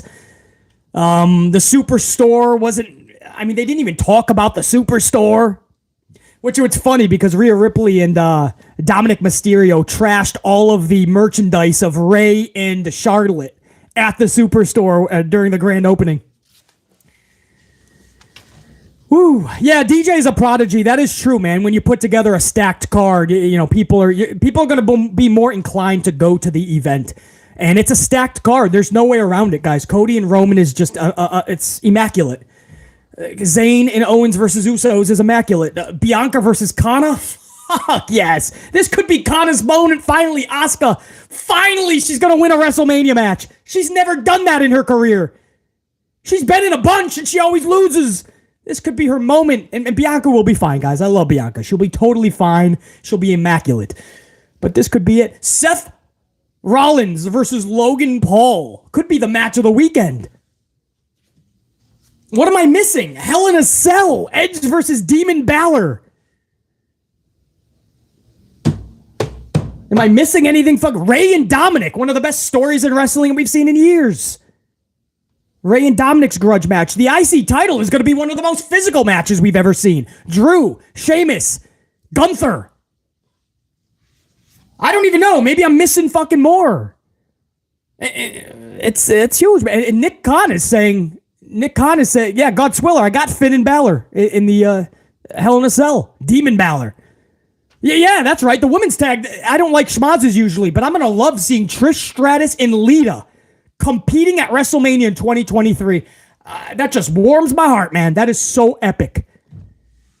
To see Io Shirai, Io Sky getting a WrestleMania, man. I just, man, so awesome. I wish Liv Morgan had a better moment, a better match. But the card is just stacked. And Nick Khan is saying expect surprises with an S. He says, you thought you saw surprises at the Rumble? Expect surprises at WrestleMania. Is that something like a Randy Orton? As BC said, he's being flown in. We just don't know if he's going to be on TV or not for the pay-per-view. Is that The Rock?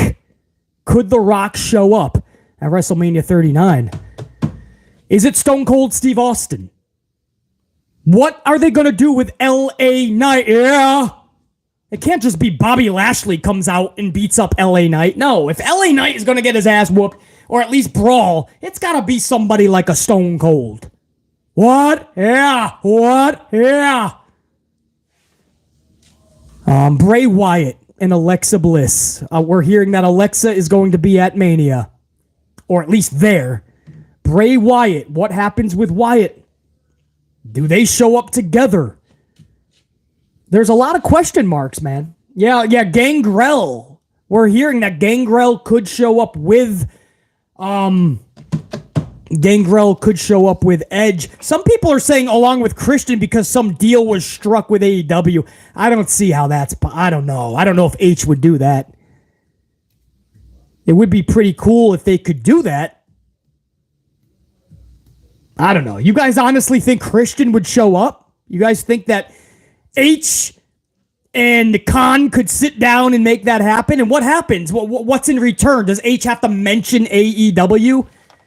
They did it with Mickey James before, but that was TNA Impact. They actually came down with the Impact, the Knockouts Championship, didn't they?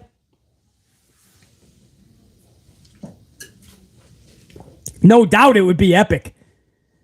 The original Old Brood entrance, guys. Of course it would be epic. I just don't know if they're going to land Christian, man. Yeah, DC Lanyard. Christian definitely would. Christian and Edge are best friends.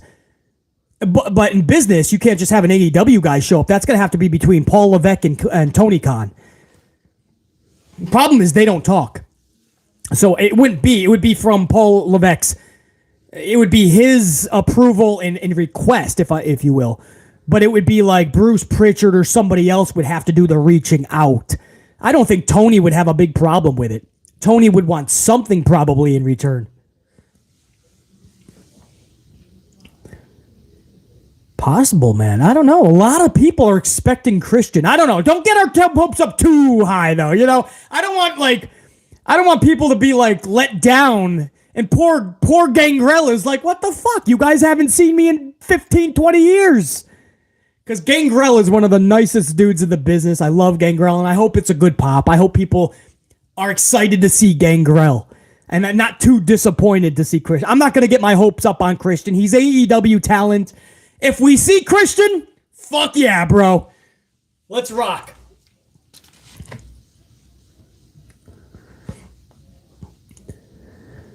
John says his contract is up. That's why he lost to Jungle Boy. Well, if that was the fucking case, then it's open season. But then you would have to have something for Christian going forward.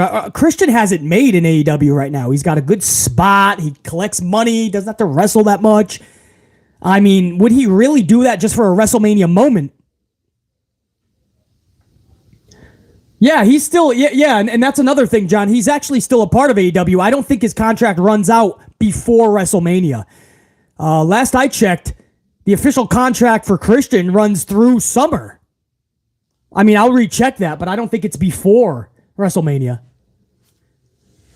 Speaking of contracts, guys, can I just go over to FTR real quick? FTR put up Dax, I should say. It's got to be Dax because he only talks about this is like the greatest love of Dax. I think Dax's wife got put on the back burner. Dax's new love is CM Punk Phil Brooks. That's all he talks about. So Dax puts up these photos of like Dax, Wheeler, and CM Punk in a gym. Punk is behind FTR because, of course, Punk doesn't have muscles. CM Punk has never been in a fucking gym. We know that. BC Amplify. If you put two of Punk's arms together, it would equal maybe one of BC's arms. You got to put fucking CM Punk's head. Take his head. You got to make two CM Punk heads, and it would equal a fucking delt of BC. But anyway, Punk is like hiding behind FTR, and he's smiling. He's got a big fake smile. He's like... So they're just trying to show you that life is great. Punk isn't caring about the drama.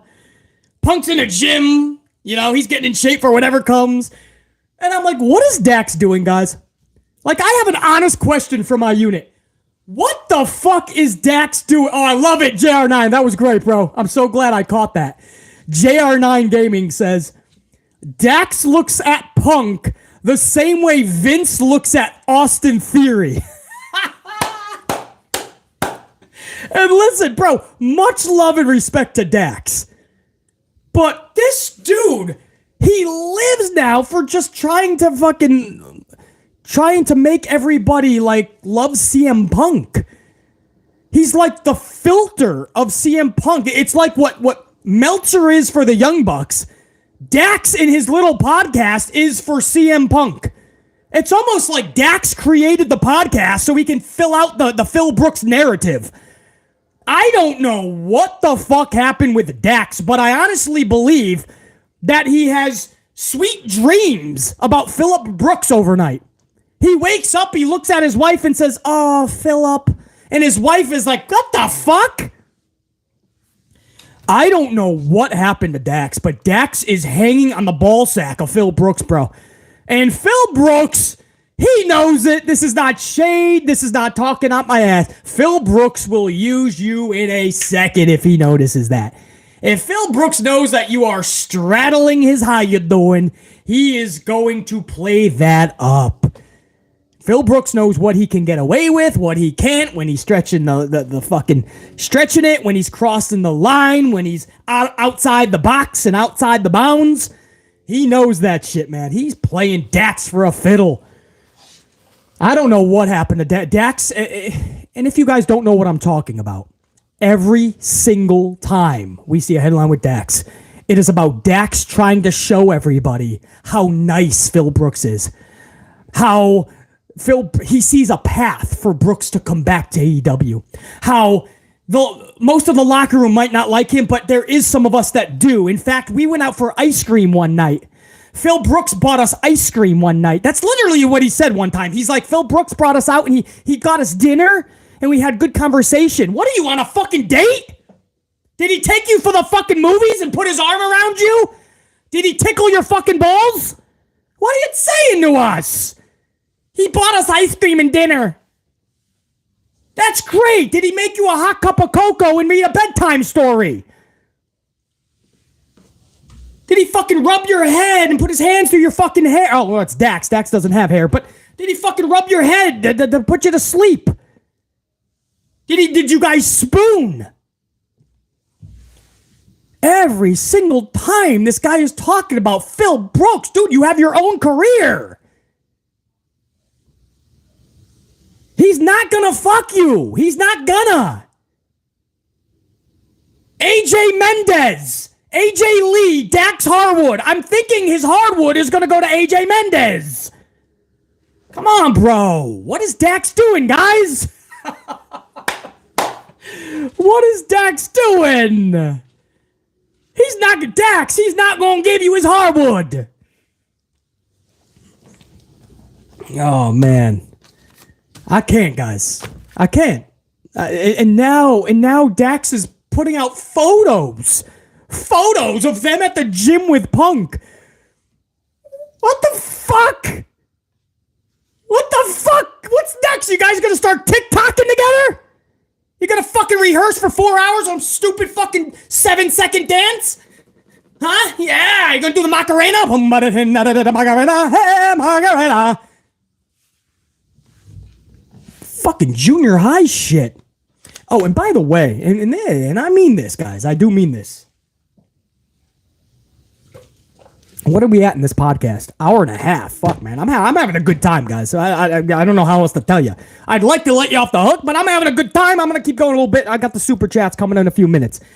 But I honestly believe, now I know everybody thinks this was just a direct response to Dave Meltzer's stories, and that's what that Insta post was last week from CM Punk. I honestly believe that was a mistake. That was meant for Dax. Guys, I think that was like a message that was meant for somebody like a Dax. And Dax was supposed to put like his own spin on it. Like, take what Punk is saying and use it as like put your own narrative onto it. So now that Dax knows what's up, Meltzer lied, Jericho lied as well, because you know he's a stooge. This is according to Punk. Mox had a fucking dumb ideas as it was, and he didn't even want to put me over. Tony had me fucking wrestling uncleared, and this comes off the heels that he was starting to talk to Tony again.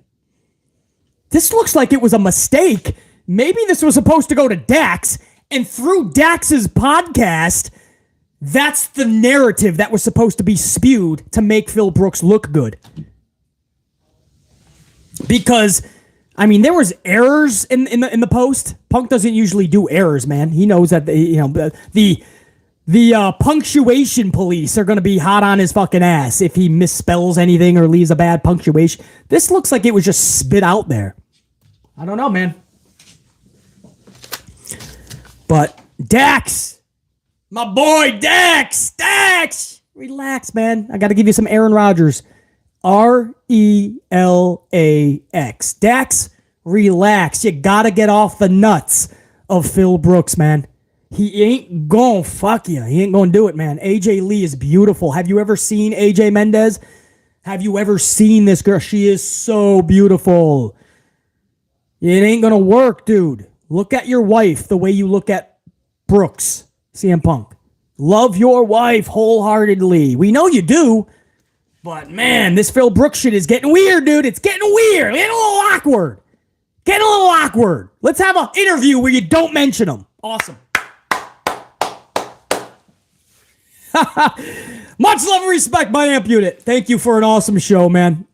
I know by the time we're done with the Supers, we'll be approaching 2 hours. So even though I could do this another few hours, I do have stuff that I have to get to before SmackDown tonight as well. Oh, hold on. Yeah, let me get that up too.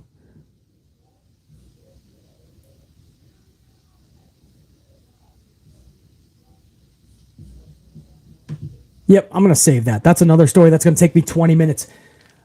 Salute! DC Lanier, much love. You're like, this guy's a maniac. Much love, guys. SmackDown tonight. JR9, do we have anything? Does anybody know in the chat? Is anything announced for tonight's show before I go over the Supers? Maggie, appreciate it. Brian, yeah, catch it, man. I'm going to go over Supers at least for the next 15, 20 minutes, probably. I always have long answers. Brian, come on back. Yeah, JR9, Cody and Roman face-to-face last time before their Sunday night encounter. It's going to be massive, hopefully. Oh, yeah, the Andre the Giant Memorial Battle Royal. We're going to see who gets the unprivilege of winning that thing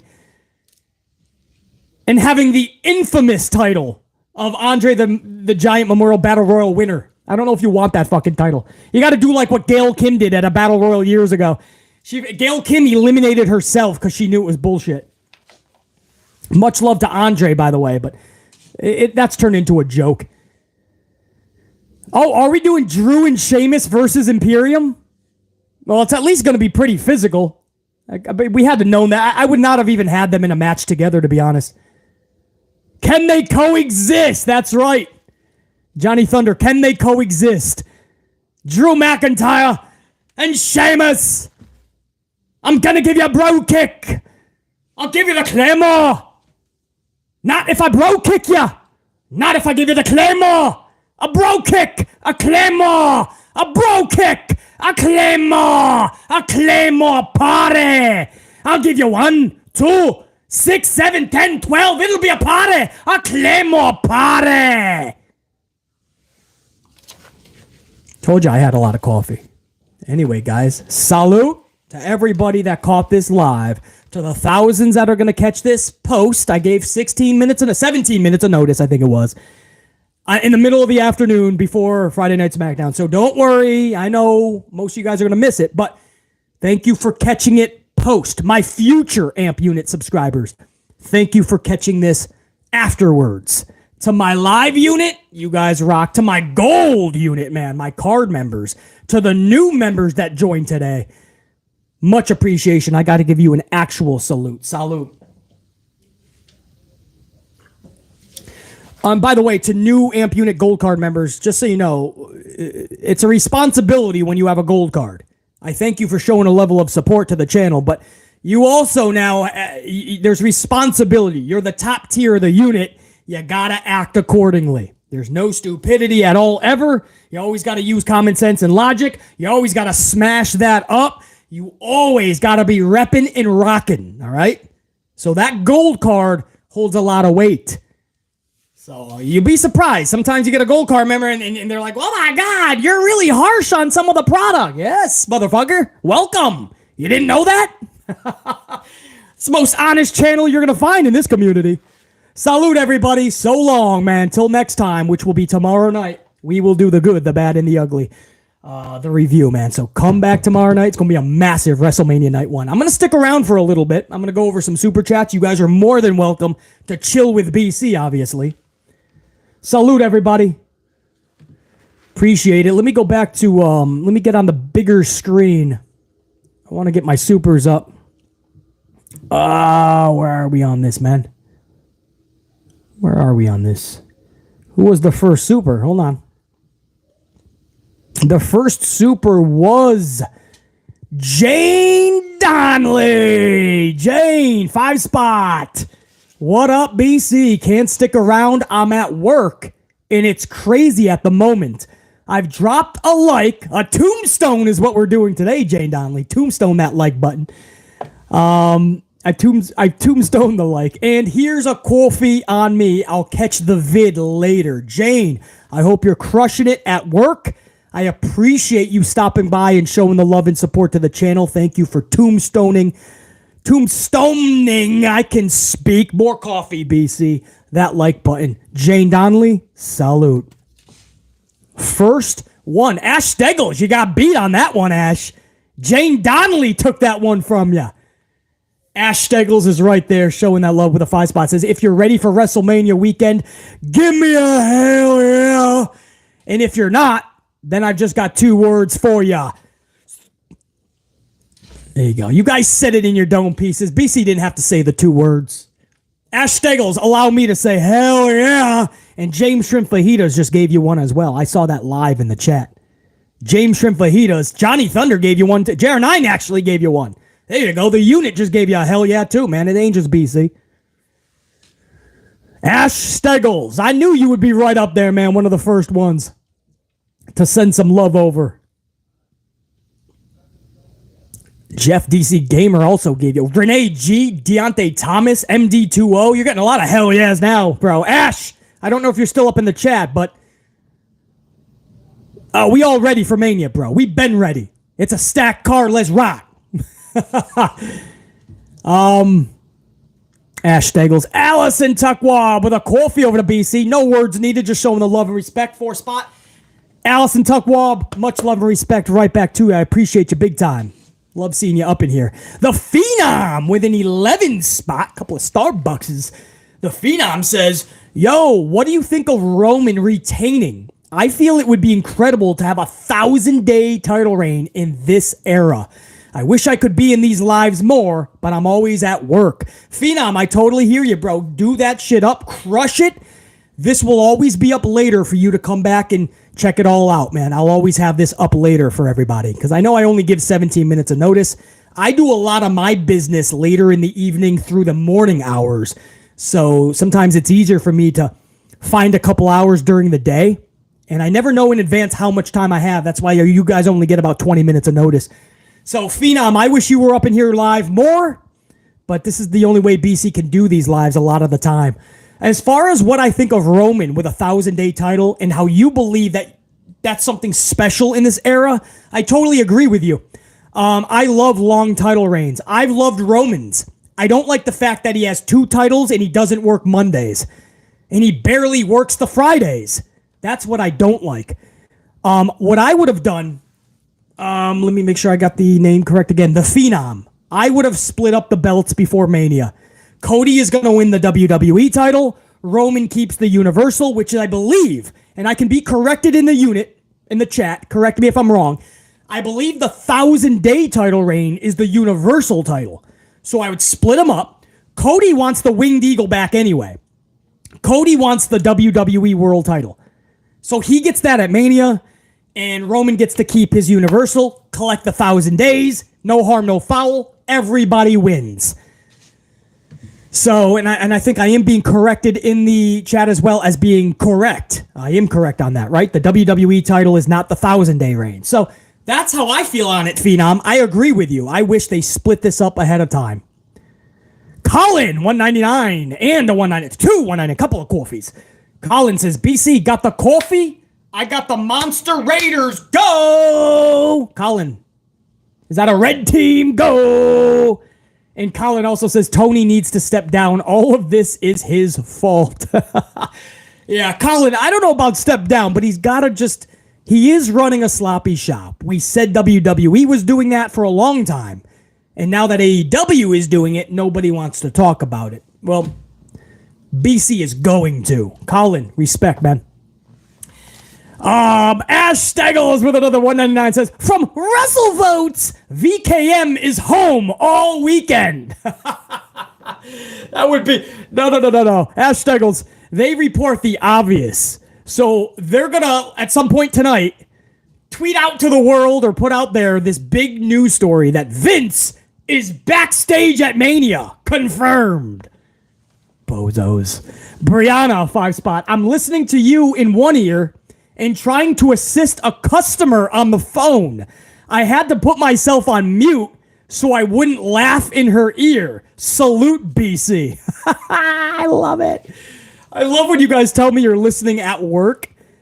Some of you guys tell me your coworkers will walk by and be like, dude, this is entertaining as shit. I don't want to get you guys fired or anything, but Brianna, BC in one ear, she's working in the other ear. I love it.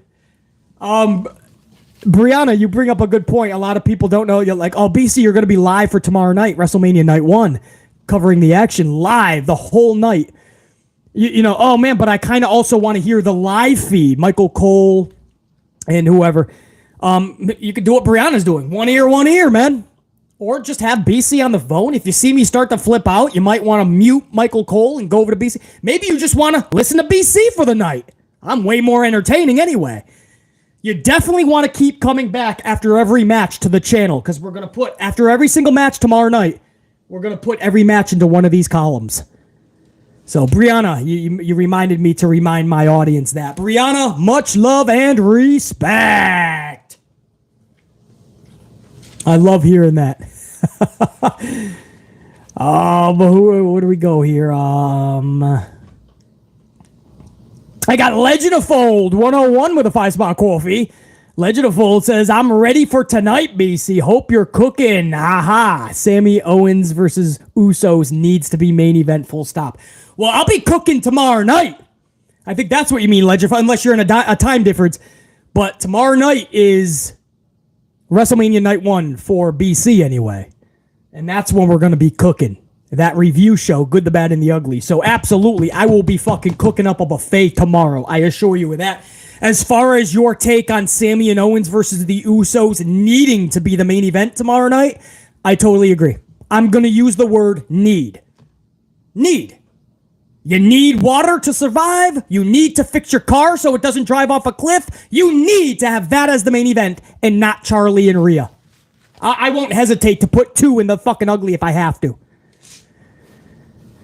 Hey, Merrick, 5-spot. Hey, Merrick, what up, dude? How would you repackage and book Charlotte? Because this is atrocious right now. You have to take her off the books full throttle. That's 7 months, Merrick. She should have been totally repackaged. 7 months off. And she said herself, the reason I get booed and they don't connect with me is because I haven't given them a reason to miss me. She truly believed that.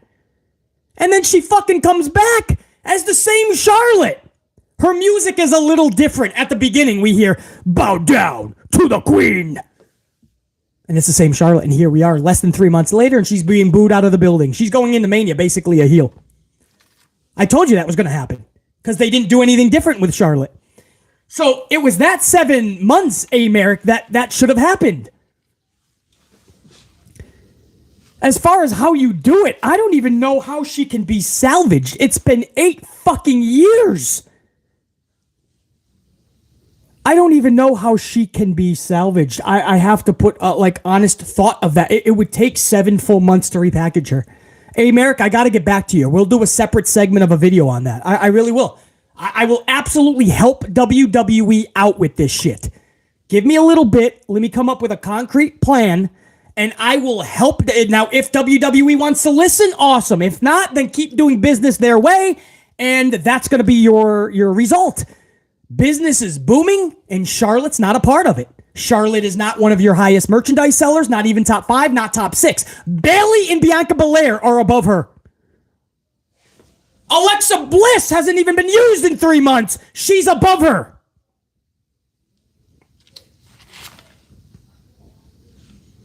Metrics, ratings. Listen to the reaction Friday night. And this is what we've been doing for 8 years. It's going to take 7 full months. Hey, Merrick, give me some time. I really do have to think about that. Renee G, finally back in that chat. Looks so good. Renee G is a member for 2 fucking months. Yes, BC, if you're cooking tomorrow, I want a steak, baked potato, and corn on the cob. I'm cooking a buffet tomorrow. We're doing WrestleMania live.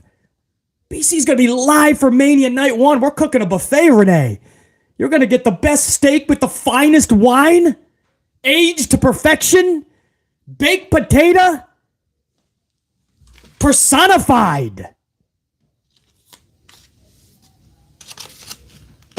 Man, it's going to be a buffet. You're going to have the tortellini Alfredo. You're going to have the shrimp right there with the lobster tails on ice and fresh, straight from that stove right next to the fucking shrimp. You can just fill your plate with a magnificent side order of fuck yeah, because BC's rocking that bitch, Renee. Renee G, 2 months. Salute. And if you want corn on the cob, I don't know about that. I got to see if we're going to have that available. You can get Jeff Cobb over in AEW. Jeff Cobb is wrestling over in AEW.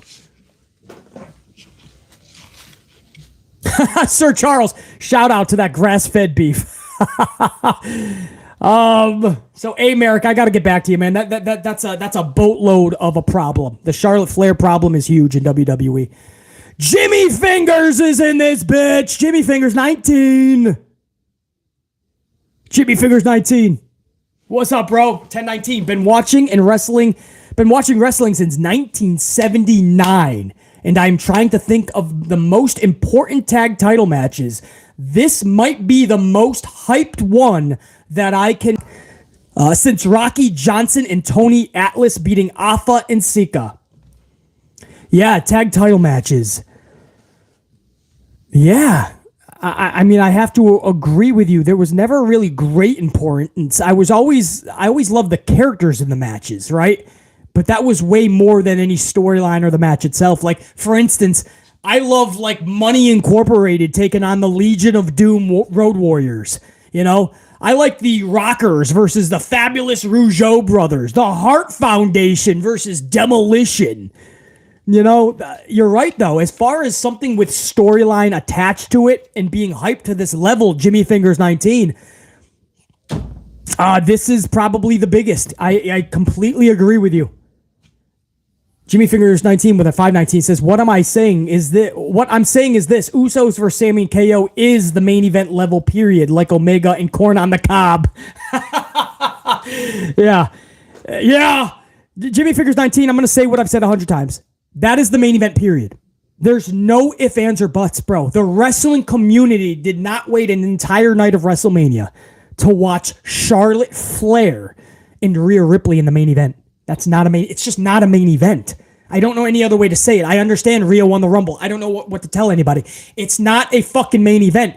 It is not a main event. I don't know how much louder I can speak for those in the back without common sense and logic. Jimmy Fingers 19. Can you tell? I totally agree.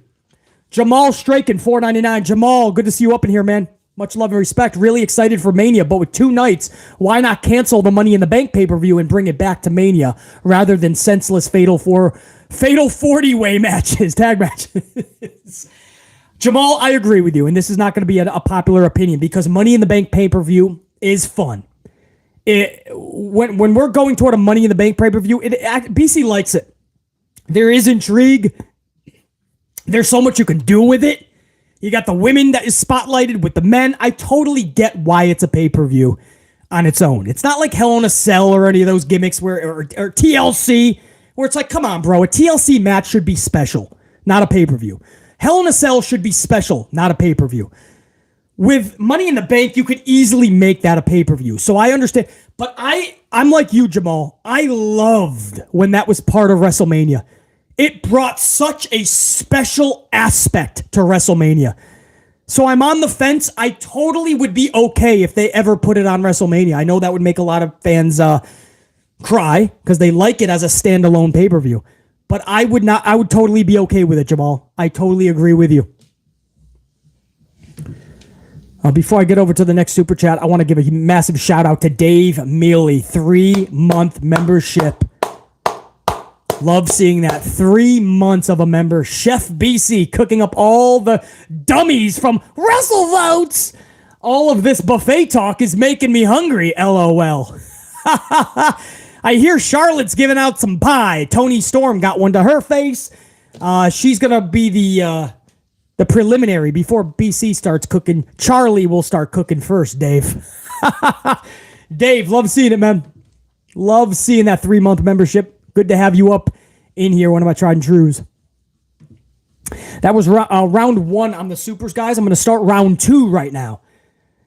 Round 2 started with Silver Black 31 with a 5-spot coffee. Here's more coffee for you, BC. Another clanger stream. Put my finger up because we are the ones. Salute, BC. Salute to you, Silver Black 31. I love that whole super chat. Silver Black 31. I already told you guys I've had so much coffee already today before the stream. Silver Black says here's more coffee. Thank you for a clanger stream.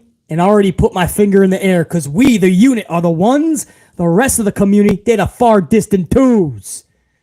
Salute, Silver Black 31. Soba Cyan 64, 199. Fans are too fickle. I think Roman should retain.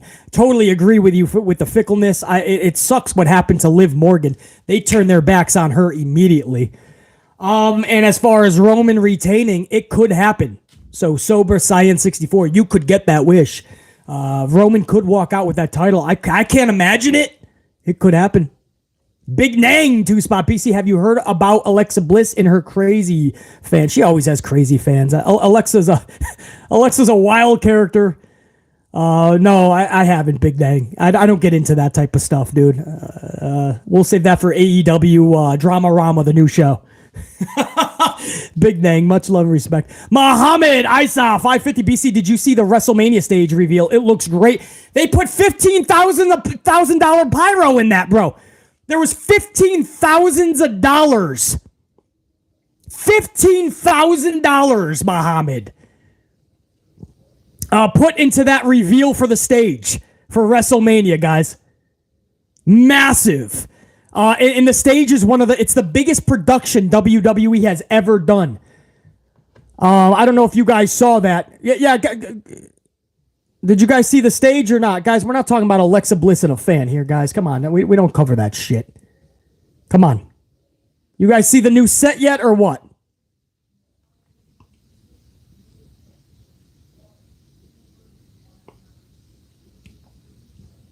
The pyro is for Vince and the doofus son-in-law.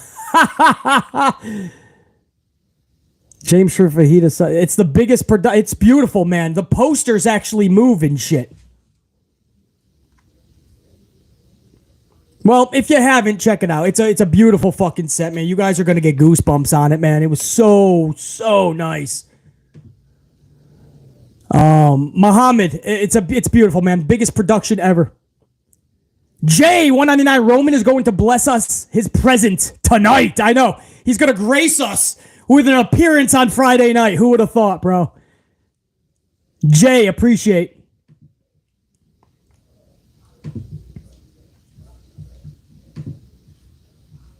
DC Lanier, $9.99. I can't wait for SummerSlam here in Detroit. I plan on going. Tickets go on sale in 14 days.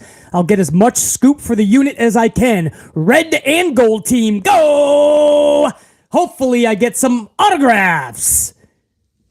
Or at least get to see Liv Morgan's bootay, man. That's a beautiful rear end there. DC Lanier. Enjoy SummerSlam, man, in Detroit.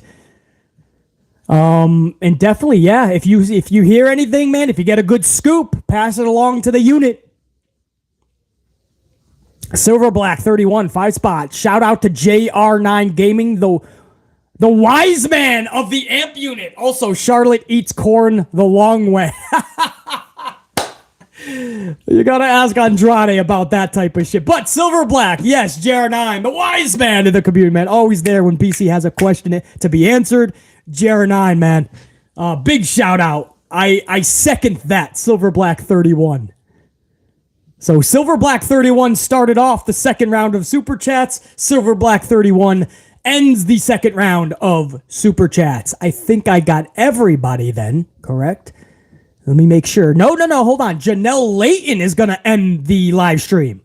Janelle is going to be the final Super Chat. Janelle with a 5-spot coffee says, thank you. Have a great day. It's great when you have too much coffee. Janelle, I'm sure it's more entertaining when I have a lot more coffee than usual. Janelle, thank you. Janelle, if you guys don't know, on regular podcast videos, when I just upload the regular podcasts, you guys can view on your time, not the live streams. Janelle is always in there just thanking BC and saying, have a good day. And I just love that, Janelle. Always that type. It's simplistic, and it's just always being here. Janelle, thank you, Janelle. You have an amazing day. How's that? See, that Beasley's such an asshole. Not so much. Not to my people, to strangers, to douchebags, to bitch boy Bradens, to people I don't like. I'm the biggest asshole in the world. I'm the fucking boogeyman. Damn right I am. But to my people, those are my people. Janelle Layton, much love and respect. But you know what, Janelle? I don't think you were the last super, though. Somebody actually beat you out on that. Strict Tango is going to end the live stream. Strict Tango with a 2-spot. Pro wrestling is at peak when casuals are captivated. Completely agree. Strict Tango. And that's why somebody like CM Punk is like, casuals don't exist anymore. Bullshit. We see them come back for big events. We saw it at the Royal Rumble. We'll see that for WrestleMania this weekend. Where do you think those numbers spike from? It's casual fans. It's what happens. Watch the Raw rating after WrestleMania. Watch how high it is above the 1.7s, 1.8s. Who do you think those are? Those are the casual fans, or lapsed fans that don't feel they have to watch every week. Strict Tango, you are absolutely correct. 1 billion%, man. And so anybody that ever says, casuals aren't around anymore, they're there, trust me. Sir Charles says, bring back the coffee maker. Sir Charles, I'm going to tell you right now, you want the utmost, you want some production truth right now? That coffee maker is a bitch to clean. I'd clean that motherfucker and it would still beep and say I'm not clean enough. I would send that motherfucker through the shower, through the car wash. I would fucking wash that thing for hours at a time. And when I think it's finally clean enough, it's fucking basically brand new. It's fucking shining. Dave Meltzer would give it 10 stars. And I take a breath. I'm like, finally, it's clean. And then all of a sudden, it starts fucking beeping and blinking again. Dot, dot, dot, dot, dot. What the fuck? I just cleaned you for a fucking year. I don't know. It seemed like a year straight. I was cleaning this motherfucker. It was spotless. There was nothing. There was no dirt. There was not dirty. I have OCD. It would never be dirty. I cleaned it every fucking day and it would beep at me. Beep, beep, beep. Be fucking tossing and turning my sleep thinking beep, beep, beep. Anyway. So I had to get amplified. And it met the brick wall. All right. So there that goes. Now I just have to buy more coffee. Is it more expensive? Yes. That's why I say, hey, thanks for the coffee, guys. It's not needed. I'm going to have the coffee no matter what. I'm good either way. It's never needed, but I always appreciate the coffee. I mean, yeah, that thing was a bitch to clean. If you're a new subscriber, you don't know what we're talking about. I used to have my own coffee maker, and I enjoy making coffee while I shoot the shit about pro wrestling. But if you guys could fucking understand how much these fucking Keurig machines, how much maintenance, and I think I just got a fucking defective one, or it was a fucking, I don't know. I don't know. It just wanted me to fucking constantly clean this shit. Anyway, Sir Charles. Coffee time with story time. Coffee story time with BC. Guys, you're the best. Thank you for an awesome 2 hours plus, man. I thought it would go an hour. I had a couple of hours up front. And I'm glad that we spent it like this, man. We talked about a lot, and we had a lot of fun. Hopefully you guys did too. And Strict Tango, you were actually not the last one, though. Ash Steggles is going to be the last one, the last Super Chat. Walking away with the Super Chat Championship. Ash Steggles says, and that's the bottom line, because BC said so. What? Ash Steggles. That's the way to end this motherfucker. Ash Steggles. Salute. I hope you guys enjoy SmackDown tonight, the Hall of Fame on Peacock. Here's the deal for tomorrow. All right, remember this. I hope to. This is not confirmed. I hope to be with you guys live around 12:15, 12:30 Eastern time.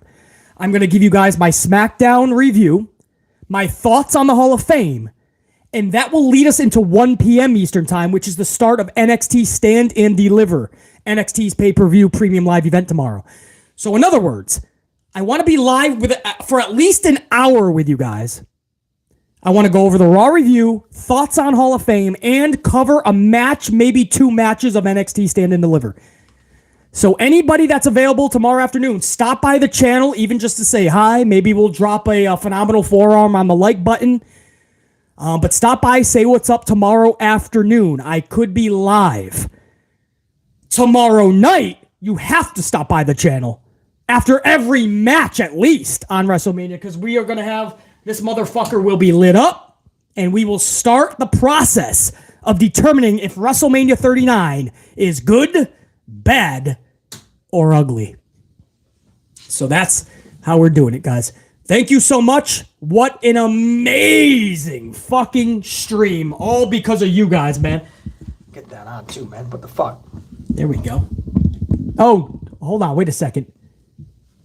Oh, wait a second. No. Ash Steggles, you are not walking away with that Super Chat Championship, bro.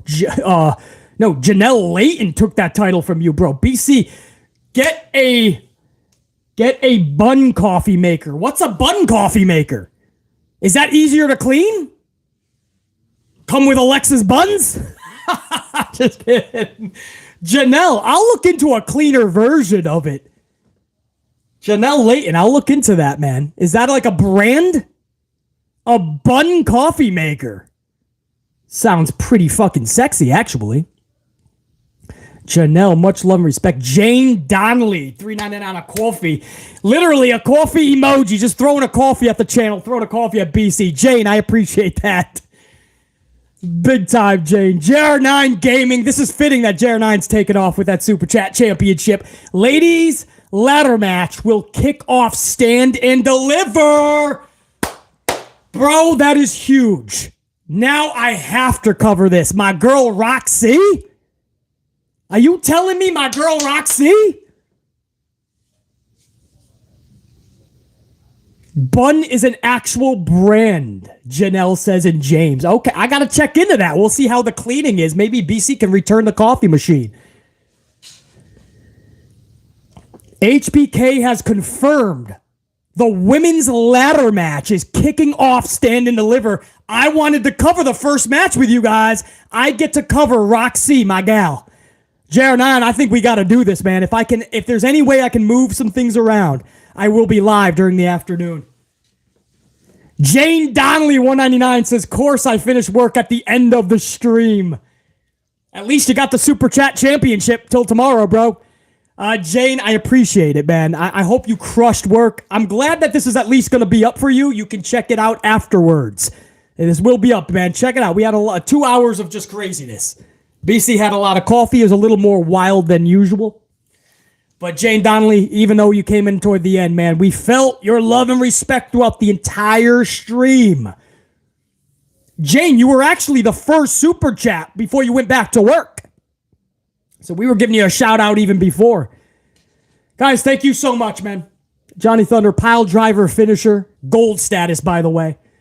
Janelle Layton. It's so cool to see all the gold members. I hope all of my gold members at one point tomorrow, either during the afternoon, even if just to stop by and say what's up during tomorrow night, I hope all of my gold members, my channel members, can stop in and say what's up to BC tomorrow.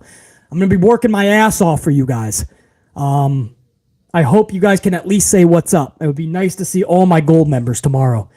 Guys, thank you. I'm not going to keep you here any longer. 2 hours and 10 minutes is enough. Much love and respect. Till tomorrow, it's going to be a packed fucking day. It all starts tonight, guys. SmackDown, Hall of Fame. And then tomorrow, we start cooking. Amplified style. Check, you guys. What? You want to end it the right way? Is that what you want to do? You want to really get into the WrestleMania spirit? Is that what you want? I think we could do that, man. Let's do that shit. Let's kick it off. WrestleMania!